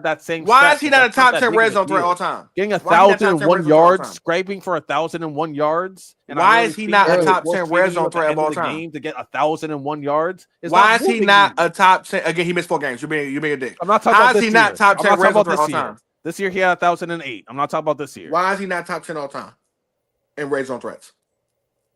That's more nuanced conversation. That's more. Yeah, come on. Wait. Early. Wait. I'm just gonna start naming players early. Say him, them, or Mike Evans. Is Calvin Jerry Johnson Rice a top or him 10 in the red end zone zone? threat? Jerry Rice, greatest of all time when it comes to Calvin Johnson or him in the end zone? Calvin Johnson. Randy Okay, Moss. wait. Randy Moss. I have a question. Hold on, Mike. Hold on, Mike. T.O. Jimmy. Rob Gronkowski. I'm taking Mike Evans. Oh, we taking tight ends. Oh, you're taking Rob. Yeah, Gronkowski? we and Patty. We talking about receivers. Marvin Harrison. I'm taking Marvin. That's interesting. Antonio Brown. No, I'm taking Mike Evans. Oh my God! All right. Julio. Julio is one of the worst red zone threats. Wait, early. No, stop. Because this is what I wanted to ask you. So you always talk about when his biggest seasons, he had less than him or Tony Gonzalez in the end zone. Wait, Lonnie, wait. But we're not doing. You're trying to literally do tight ends too. Lonnie, wait for. But you said red zone threats. You said red zone threats. You didn't say wide receiver. Hold on. Gronk, Tony, and Travis are above him. Wait. 2 seconds. So early, why in Calvin Johnson's best year did he have only 5 touchdowns? If he's such a good red zone threat, why do you only have 5 touchdowns? That's where you get nasty because you want to say Julio Jones sucks in the red zone. I see multiple years where Calvin Johnson. What you mean his best year? When he had 1,965 yards. So he had 5 touchdowns. So why is that his best year? Because it's his yards. That is definitely his best year early. Come on. No. His best year is actually the year before when he had 1,700 yards and 16 touchdowns. That's actually his best year. But this is what I'm saying. You get nasty because we all know how good of a red zone threat that he was. In his statistically best season, he had 5 touchdowns. So when you say Julio Jones sucked as a red zone threat, that's disingenuous because we all know Calvin Johnson was getting double teamed when he was in the red zone. It was the same shit with Julio for years. And you know what? You know what's funny? You know what's funny? Calvin Johnson. You want to talk about how his routes weren't good when he was Calvin Johnson. Hey, my man, you're talking to a nigga who actually watched it. Calvin Johnson played about four more seasons less than Julio Jones, and Lily has 20 more touchdowns than him down there. So what are we talking about? Early, we're at 7. I'm not done yet. We ain't really at 7 because who name it? Is Brandon Marshall a better red zone? Wait, hold on. No. Mike Evans is better. Brandon Marshall red zone threat. So Chris Carter, Mike Evans. Chris Carter's up there. All right, so that's 8. All right, LaDainian LT in the end zone. Come on, bro. We talking about pass catching. God damn. I gave you tight ends. We don't do running backs too, bro. All right. Did we say Jimmy Graham? Nope. Oh, he better than Jimmy Graham. Don't do that. He better. No, he's better than Jimmy Graham. Oh my God. He's better than Jimmy Graham. Man. He's a better red zone than Jimmy Graham. Off in the red zone, bro. But he was tough for like D-Hop. 3 years. D-Hop. Yeah, he better than D-Hop in red zone. Oh, I don't know about that. I really don't. Now we getting Larry so Fitzgerald. Larry Fitzgerald. Larry up there. Okay. Did you say T.O.? Yeah, we've been said that. And I gave you 2 tight ends on this list too. But yeah, that's it. And Travis. Antonio Gates. Antonio Gates. Oh yeah, Antonio Gates. I think Mike Evans better than Antonio Gates. That's fucking. Oh, that's whatever. But Travis Kelce's above him. Yeah. Okay. I'm gonna give you Travis on tight end wise. I'm gonna give you Travis and Tony. Travis and Tony. Now, but you know what's so funny though about Travis? Though, hold on, Riddell. We gotta be careful with Travis. Travis get a lot of his touchdowns are them fucking shovel passes. I'm talking about, you know what I'm saying? But I mean, Gronkowski in the end zone. He's a versatile player. No, I don't think Rob Gronkowski is better than I don't think he's better than Mike Evans in the red zone. Do you not think that, bro? Because Rob was you know Mike Evans is 8 all time in receiving touchdowns, right? Ain't like the nigga, and he's still playing. 11th season, 105 touchdowns. What is that? No, I think Mike Evans is really good in the red zone. So what do you mean? What does that mean? Not hey, bro, if we can't use a nigga's production to prove, no, it's not that we can't use production, but that can't be all that we use at the same time. Like we're not just like stat watchers. Like we're not just stat watchers. Like we actually really good at the red zone, though. He is really good. If he don't have, bro, Riddell, this is what I keep trying to say, Riddell. Dude, I'm not gonna. I ain't got to give you everything, but if he don't have hands and red zone threat, bro, like, bro, that's the epitome of what he is as a receiver, bro. The nigga is literally 6'5", 220 something, 30 something pounds, guys. This nigga literally has been a demon in the red zone for years and years. Yeah, like the thing is, Mike Evans is huge. He literally averages like 10. He averages like 11 TDs a year. Amazing hands. Like he's a tough guy to deal with in the red zone, just objectively. Which is why a lot of times when the Baker throws the ball, he's like, Mike Evans go make a play, and nobody could stop him. You saw it tonight, Riddell. Like, I think for the most part, he was Tom Brady's favorite target in the red zone. His years he was there. Yeah, Sean, that's going to be over. Bobby Wagner ain't doing shit on Jahmyr Gibbs.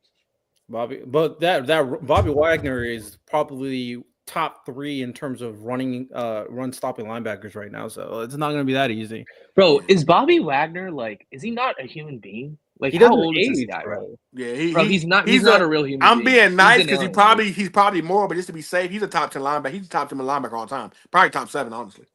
He was the best. He was also the best linebacker in the league at one point. He was for sure. So. He might get another All-Pro. Bobby Wagner has been getting All-Pros, even though everybody keeps on thinking he's one. Yeah, you can probably second team. I think he tied the longest streak for consecutive All-Pros.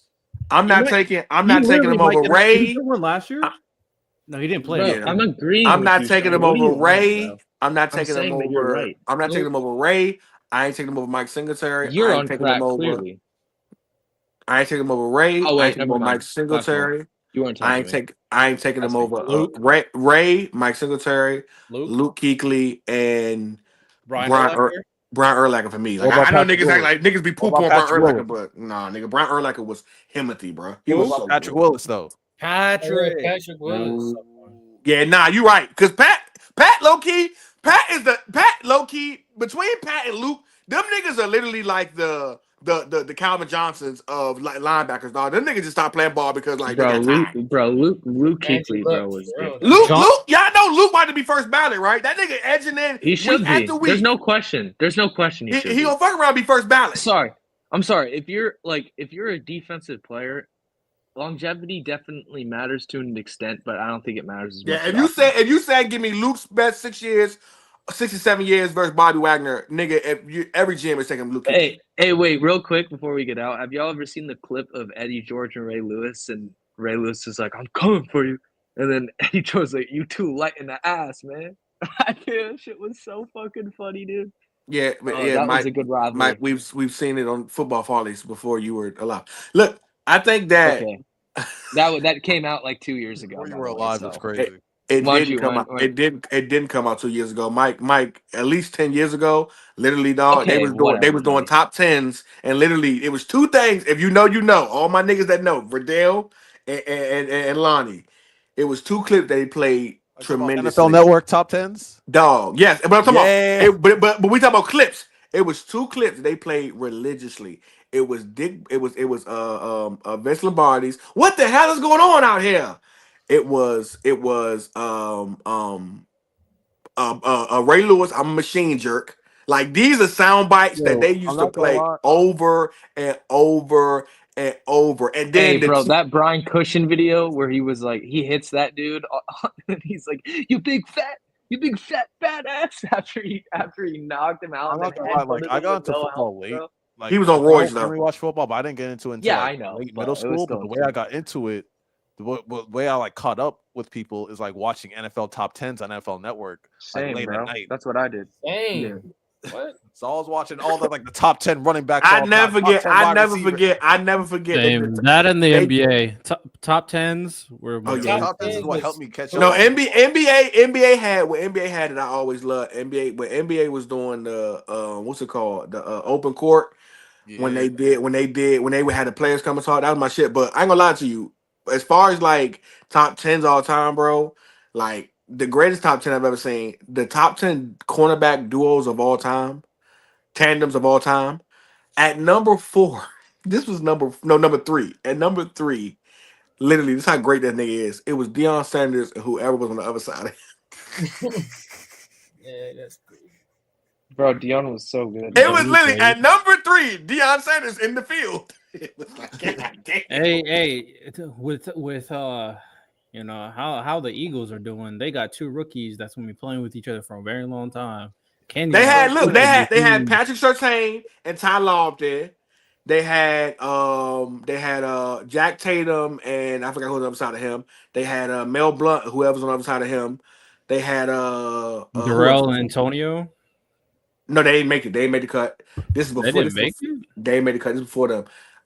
It was who else was it? It was Darrell and somebody. I think it was. I think they put like Rod Woodson and somebody. Yeah, it was Rod Woodson. It was Charles Woodson and somebody. I forgot who the other guy was. I think it might have been Charles and Al Harris. But yeah, they had some boy. They literally at number 3 it was literally Deion Sanders in the field, nigga. That's crazy. Goat, bro. Hey, people talk. Hey, people be talking about Jerry Rice being by far the best. They did top 10 greatest hands. Who you think? Deion, bro. They did top 10 greatest hands. Who you think was number 1? Who you think was number 1, Michael? At top 10 greatest hands. Top 10 greatest hands. Yeah. It should be probably obvious. Jerry. Fitz. Jerry was number 4. Jerry was number 4. Jerry was number 4. Fitz was number 2. Chris Carter was number 1. Fitz was number 2. Chris was number 2. Chris Carter was like that. I remember that. Yeah, Chris Carter was number 1. Chris Carter was the only receiver in NFL history to have 122 passes and no drops in the entire season. Damn. Drake London would have been there too, if only, man. Nigga, 100. Could you imagine 122 catches and not one drop? That's crazy. He started focusing and hopping off that yay. That's what happened. Hey, Jacoby Myers got kind of close too. But he ain't. Jacoby Myers wouldn't put up no 100-something 22 catches. No, nigga, if you get 85 catches and no drops, nigga, that ain't that impressive. 122 catches and no drops, and in that same year he had 13 touchdowns. Nigga, I think Jacoby was closer. I think he was at like 80 or 90. He was like. Shout out Prodigy. Prodigy said y'all see Philly's O-line tonight for the super chat $2. Wish Tua had that. Yeah, Jalen was in that. Hey, talk about a duo. No, which TJ Stroud had that duo. That left tackle, right tackle duo. That's the best. That's the best tackle duo of all time. That game was still close, and he was still. We didn't have open field yesterday. I was right about me and Riddell were right about the Texans. I was right about the Texans. I ain't gonna lie, bro. I would not expect the Chargers to implode like that. That nigga threw 2 pick sixes, bro. Damn near, bro. That was the real always knew. Not that CJ played perfect. Not that CJ played perfect, but we. I'm about to say it wasn't CJ, bro. It was that defense. Don't do that. It was. No, CJ made some plays though. Don't do that. Yeah, because the defense kept giving nigga the ball. Stop it. Because CJ made that play. He escaped out the pocket and he rolled to the right side. That was crazy. That little fumble ball. Yeah, CJ was crazy. What about that throw to Nico Collins too? In triple, that was an insane. Okay, if y'all believe in him so much, what's the score next week versus the Chiefs? They lose the Chiefs. Just because I believe better than Herbo, don't mean he's coming close to Mahomes. All right. Early, don't be mad that you were wrong on CJ Stroud. It's fine. It's all right. It's all right. But he still played bad, man. He played solid. He played above average. He played solid. I ain't say bad. He played solid. Hey, if we're talking about players, after those first 3 drives, though, he played nice as fuck. Those first 3 drives were bad. He made it. He had some flash. He had some like crazy flash. What you about to say, Riddell? We talking about playing. What you about to say? Well, I'll say like it's time to step off this Mike Evans conversation and talk about the real players that are entering top 10 conversations. Let's talk about Nico Collins. I was talking about all time. So Nico's already him right now. He's top 5 right now. I'm not gonna lie. No, he's not. Yeah, no, he's not. Yeah, he is. No, he's Nico's not. Top 5. No, he's not. Name 5 better. Name 5 better. Pretty sure. What was it? Me? Jamar Chase. Of course. Okay. Justin Jefferson. Yeah. Okay. There's not a nigga on this earth that's taking Nico Collins over AJ Brown. I am. It's a conversation. I'm taking. Okay. Let's wait. So we got 2. We got 2. Wait. We got 2. CD Lamb. It's a conversation. Okay. It is. All right, bro. Y'all got it. And they're gonna compensate everybody with Jamar Chase. No, this is. I might crash out. Nico Collins to Tyreek Hill, guys. Wait. I'm still taking CD. I'm not gonna lie. So Nico Collins to Tyreek Hill, guys. 1,200 yards with Cooper Rush. I don't want to hear that. Nico Collins and Tyreek Hill, guys. Nico might not be top 5. I'll give Tyreek. All right. No. Don't jump the gun off one season. Don't jump the gun. Tyreek Hill still there. Don't jump the gun. Yeah, no, I'm taking Tyreek. I'm taking Tyreek. Keep it 100, Riddell. And I'm gonna be real with you because I don't take him. Nico Collins or Malik Neighbors. No, early. Why are we doing this, bro? Talk about dude. Riddell is the nastiest. I think you're talking potential. I think keep on messing up. This year I'm going Nico. This year I'm going Nico. How? Yeah, How? No. So this year I'm going. And Amon-Ra St. Brown is probably in top 5. I'm taking Nico over St. Brown. I'm taking Nico over. I'm taking Nico, but Amon-Ra is top 10 for sure. Nico is better. So my thing is my I just like it because he's more dynamic. I respect that. My trifecta of receivers right now is Nico, Drake, and Malik Neighbors. So Nico's still 1 right now. Trifecta. Drake is 2, and then Neighbors is 3. Neighbors could be 1 after next season, though. I'm not gonna lie; he could be top 5 by next season. I'm gonna be early. Early. You're seriously hating because this dude got 1,000 yards and 7 touchdowns in 12 games. 12 games. Nico was the best receiver in the first 4 games. Then he got injured. Remember the first 4 games he had 200 yards more than anybody else. Metcalf was up there too. We don't care about that. There's levels to this. Nico Collins, or what's my guy name? That played for the Jaguars, the rookie name right now. Brian Thomas. Nico Collins. Stop, bro. We're not doing these Nico over Brian Thomas. Okay. Don't make me hate on Nico Collins or Scary Terry. Nico Collins at this point. I'm sorry. I respect Scary Terry. He's top 10. Scary Terry's top 10. He's not as well rounded, bro. Scary Terry's a specialist. He's a deep threat specialist. But when it comes to dealing with the press, Nico Collins has that. Nico Collins or Puka. Nico. He would take Waddle over Nico. Puka top 10 too. How many who am I? Yo. I ain't gonna lie to you. I'm not taking Luka's one of my receivers too. Actually, I ain't taking Nico over Tariq. I'm talking about definitively. Okay, what if I got talking about conversation? Jamar, Jefferson, Tariq, AJ Brown. CD, AJ Brown, and who said what? No, I agree. I agree with all those guys. I'm not gonna lie. I agree with all those guys. That's fine. He's top 7 though. Yeah, that's it. Because I might take Amon-Ra St. Brown over him too. Bro, CD Lamb had 1,200 yards in 16 games with bum ass Cooper Rush, bro.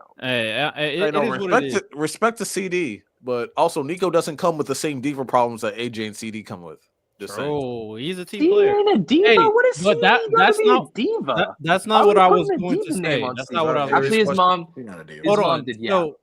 What I was gonna say. Ain't a diva, bro. Y'all chatting. What I was gonna say is that we need to stop the Mike Evans conversation because we need to have real conversations about people who are currently potentially in top 10 combos. Matt Stafford, King Henry. No, I think King Henry's top 10. Philadelphia, Saquon Barkley. No. All time having those conversations. All time early. Wait. Let's have this combo, Riddell. You can't have one. You can't have one 2,000 season. Let's have this. No, I think. Hey, listen.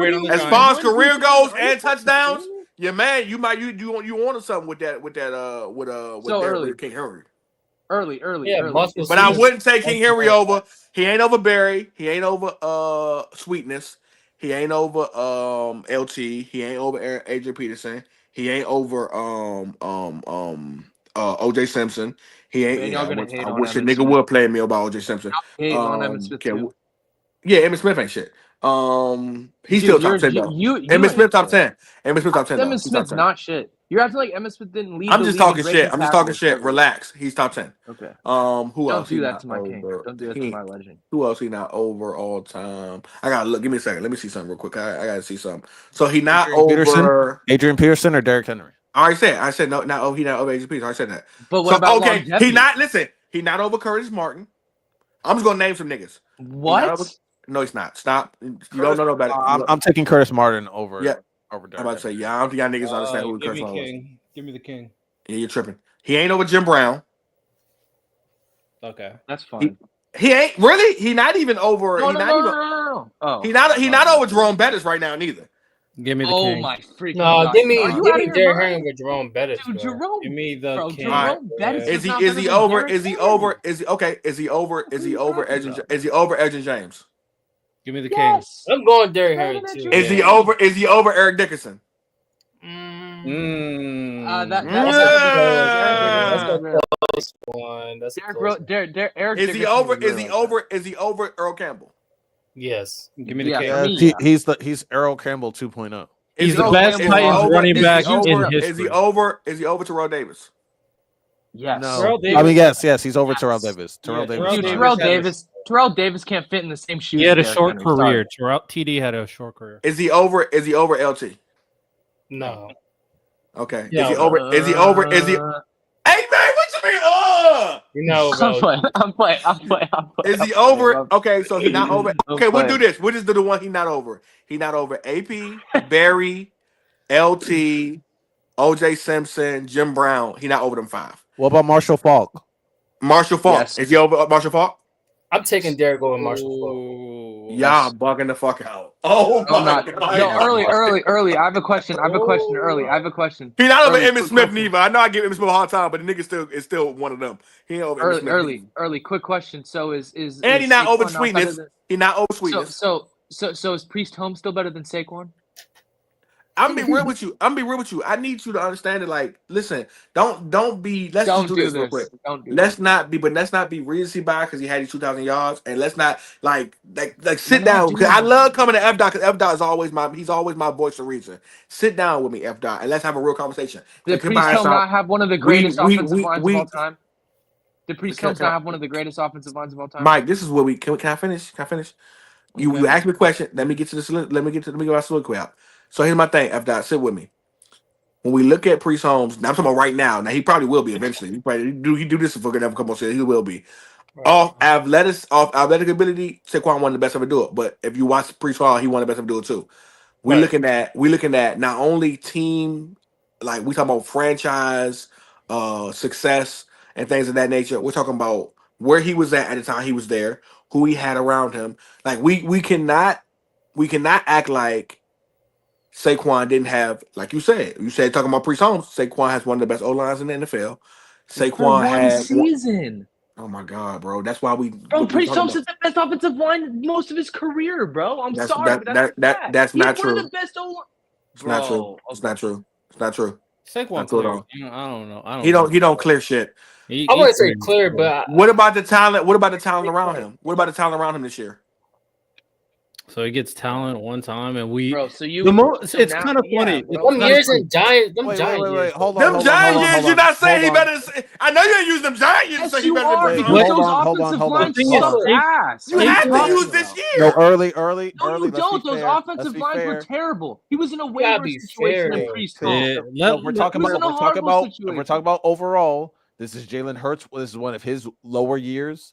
This is definitely A.J. Brown's lowest year being an Eagle. And they were hurt, and he was hurt. Devontae Smith also missed games, and this is one of his lower years. So, yeah, if you're talking about just the names, sure. But if we're talking about actual productivity this year, A.J. Brown's had his worst year as an Eagle. Jalen Hurts has not had a great year. Devontae Smith has not had a great year. Of course they haven't had a great year because they've been feeding the ball to Saquon because so you're saying talent around it. Also, AJ Brown's been frustrated all year. What I'm saying, exactly. You know why AJ Brown had been frustrated this whole year, and let's make some fucking sense. The reason why AJ Brown has been frustrated, most this year is because part of them running the ball with Saquon, basically they've been using Goddard, Smith, and fucking AJ Brown as dummies because you can't stack in the box with them guys there and let Saquon let talent around it. But if the talent's not being used and the productivity isn't there, the talent is. Here's what I'm saying, F Dot. I gotta go to you, F Dot. Here's what I'm saying to you. If I have a top 10 tight end and it's two, not Saquon Markley's fault. I'm not saying this is fault. No. What I'm saying is that if you have a top 10 tight end and you have one of the best receiver duos in the league, if they're not getting featured, part of the reason why they complaining, the best wide receiver duo this year. I said they one. Also, let's put things into context. Like Saquon. If everybody didn't talk when nigga talk, you would hear me. I said one of the best. But let's put things into context. Like we're kind of undermining what Saquon Barkley did this year. Saquon Barkley this year, the moment he got talent on his team compared to we already knew he was instantly all-time. The moment he got talent on his team, he could have had one of the greatest seasons we've ever seen. Well, we know for a fact Jalen Hurts underperformed and stealing his touchdowns, and he could have broken the rushing yards record, and he chose not to. So what is that? So if you Himothy regardless, right? Has there not been a nigga? Are there no Himothys who don't have to have nobody around them and still get busy? But he was still not for running backs. Not for running backs. Crazy. Dude, watch this. This is why I love to get my young ass. Stop. This is why I love to get my young ass. Oh my One more time, Mike. God, dude. One more time, Mike. You need offensive line play to be able to run the football and have an all-time season. Yeah. You sure about that? You need good offensive line play. You sure about that? I'm sure about that. Hey, Mike, do you know who Barry Sanders is? I know who Barry Sanders is. You guys act like he didn't have top 10 O-lines. Barry Sanders always hey, Mike just talking, y'all. Mike just talking. Mike just talking. No, I'm not. Can anybody here tell me that? Does anybody agree that Barry Sanders had top 10 O-linemen? This is what y'all do. Not for majority. I would have to look it up. Yeah. If you watch Barry Sanders tape, you will literally see that nigga made something out of nothing. God. What Saquon That Barkley nigga did not use blocks to fucking run the plays ball. were also just in space where O-line wouldn't be there. So that's why I would have to look. Saquon Barkley also did the same thing on the Giants. He carried the Giants team to a playoff win. Like, come on. Like, let's be J.O. Jones played a part. J.O. Jones played a part. Go ahead. Early. So the consensus wasn't that the lines were top 10 throughout Barry's career. The consensus wasn't that the lines were a top 10 offensive line. That was the fucking consensus. That was legitimately the. Yes, it was. Name me the Hall of Famers over there. You were 8 years old. Top 10 doesn't need Hall of Famers. Yeah, like what are we talking about, bro? If you're top 10 O-line, that means you have Hall of Famers on your O-line? What? Yeah, bro, it wasn't Emmitt Smith's offensive line this year, and they don't have like. So name me one O-lineman off the Broncos early. Go ahead. The Broncos? Who you talking about? What Broncos are you talking about? You said top 10 O-line. So name me a. I want. Wait. I'm talking about. We talking about. Wait. Hold. What are you saying? Because the Broncos have one of the worst offenses in the league. So why would you name the Broncos? That's because they have the Broncos have a top 10 O-line. It wasn't every season. Their running backs are awful. The Broncos have a top 10 O-line this year. Let's be. They have a top 10 O-line this year. So name me an O-lineman, bro. Y'all look at me in the eye telling me Barry Sanders had an O-line that was top 10 in the league. I'm not saying that because I'm saying I don't know, but I'm saying a lot of his plays weren't in space. Did. A lot of his plays weren't in space. Like some of his most famous plays weren't in space. Dude, he had a good offense. That nigga Barry would literally run 8 yards back. I can watch Barry Sanders highlights all day and just be happy. I can watch. Yeah, it's some of the most beautiful shit you ever seen in your life. Yo, I'm a Cowboys fan, and I'm not ever gonna say he was shaking loose in the backfield. Barry Sanders wouldn't do it. When doing what Saquon does, where Saquon when he breaks that. Because I gotta lie, when Saquon breaks that first gap, it's a wrap. He gets busy in the open field. Nigga, Barry was doing that shit in the backfield to get 10 yards. This is how sad you are. You're comparing him to the best running back of all time. No one's saying he's better than Barry Sanders. You just said nobody. No, and that's sad. You just said. I said, can a nigga not get busy? And yeah, what you said. I'm saying nigga getting busy. Now he pretty damn well with the Giants. He did get busy, but he didn't do this. He did. He was dude. This is one of the greatest running back seasons we've ever seen. He was a consensus. My thing is this: Giants games. Those Giants offensive lines were fucking dog. They were the worst offensive lines in the league. Are you being serious right now? It wasn't just they were bad. They were horrible. Let's do this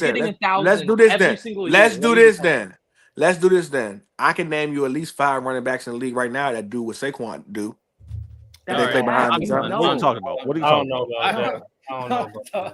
You got it, my boy. You're such a Saquon. John, I want y'all to know, Jonathan Taylor was almost. I love Saquon. I actually love Saquon. Jonathan Taylor was almost 1,500 yards. Jonathan Taylor ain't touching Saquon's bootstraps. Stop it. Let's not even do this. Bijan Robinson. No, let's not do this. No. Hey, when Jonathan Taylor had how many yards he had, nobody in the NFL is doing what Saquon's doing. Derrick Henry had 1,900. Derrick Henry did have 1,900. There were definitely games where we were saying that they did not use him enough. And then who has a better O-line, Lonnie?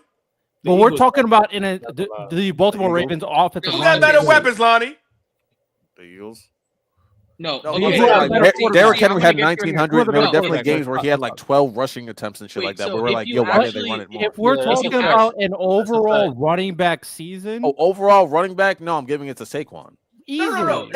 Let me say something. It wouldn't. Here's the thing. I'm talking about productivity. It wouldn't be as flashy. I don't think nobody gonna be as flashy. He's not touching him as a receiver. Other than only nigga probably as exciting as him.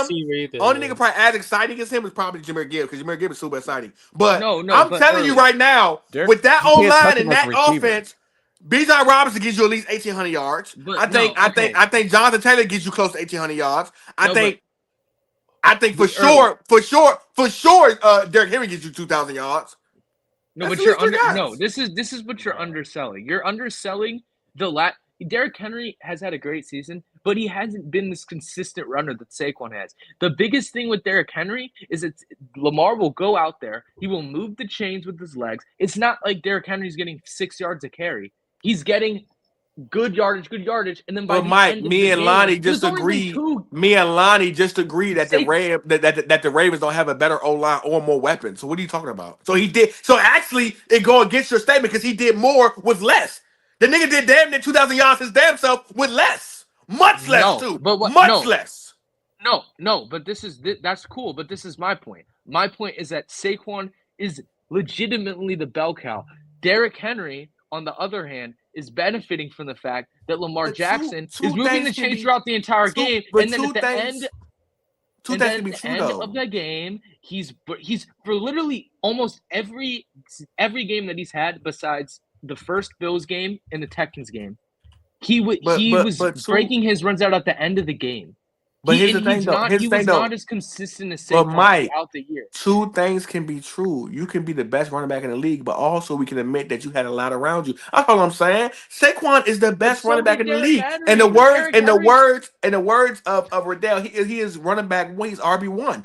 But I'm just saying, we ain't gonna act like he did it all by himself. He had a great team around him too. That team will probably win the Super Bowl damn near. Like that's one of the best teams in the NFL right now. That's what I'm saying. Even if I give you, only one O-line better than them, and that's the Lions. Okay, early. Even if I give you Barry, other than that, almost every running back who's gotten 2,000 has had at least a top 5 offensive line. I don't know. I ain't gonna lie, I'll be real with you. That ED was just him. ED was just the fastest thing smoking on the football field. Eric Dickerson was just him, dog. Eric Dickerson was just giving you 70 yards damn near every clip. When AP got 2,000, would you say the offensive line? Didn't he have a Hall of Famer on his team?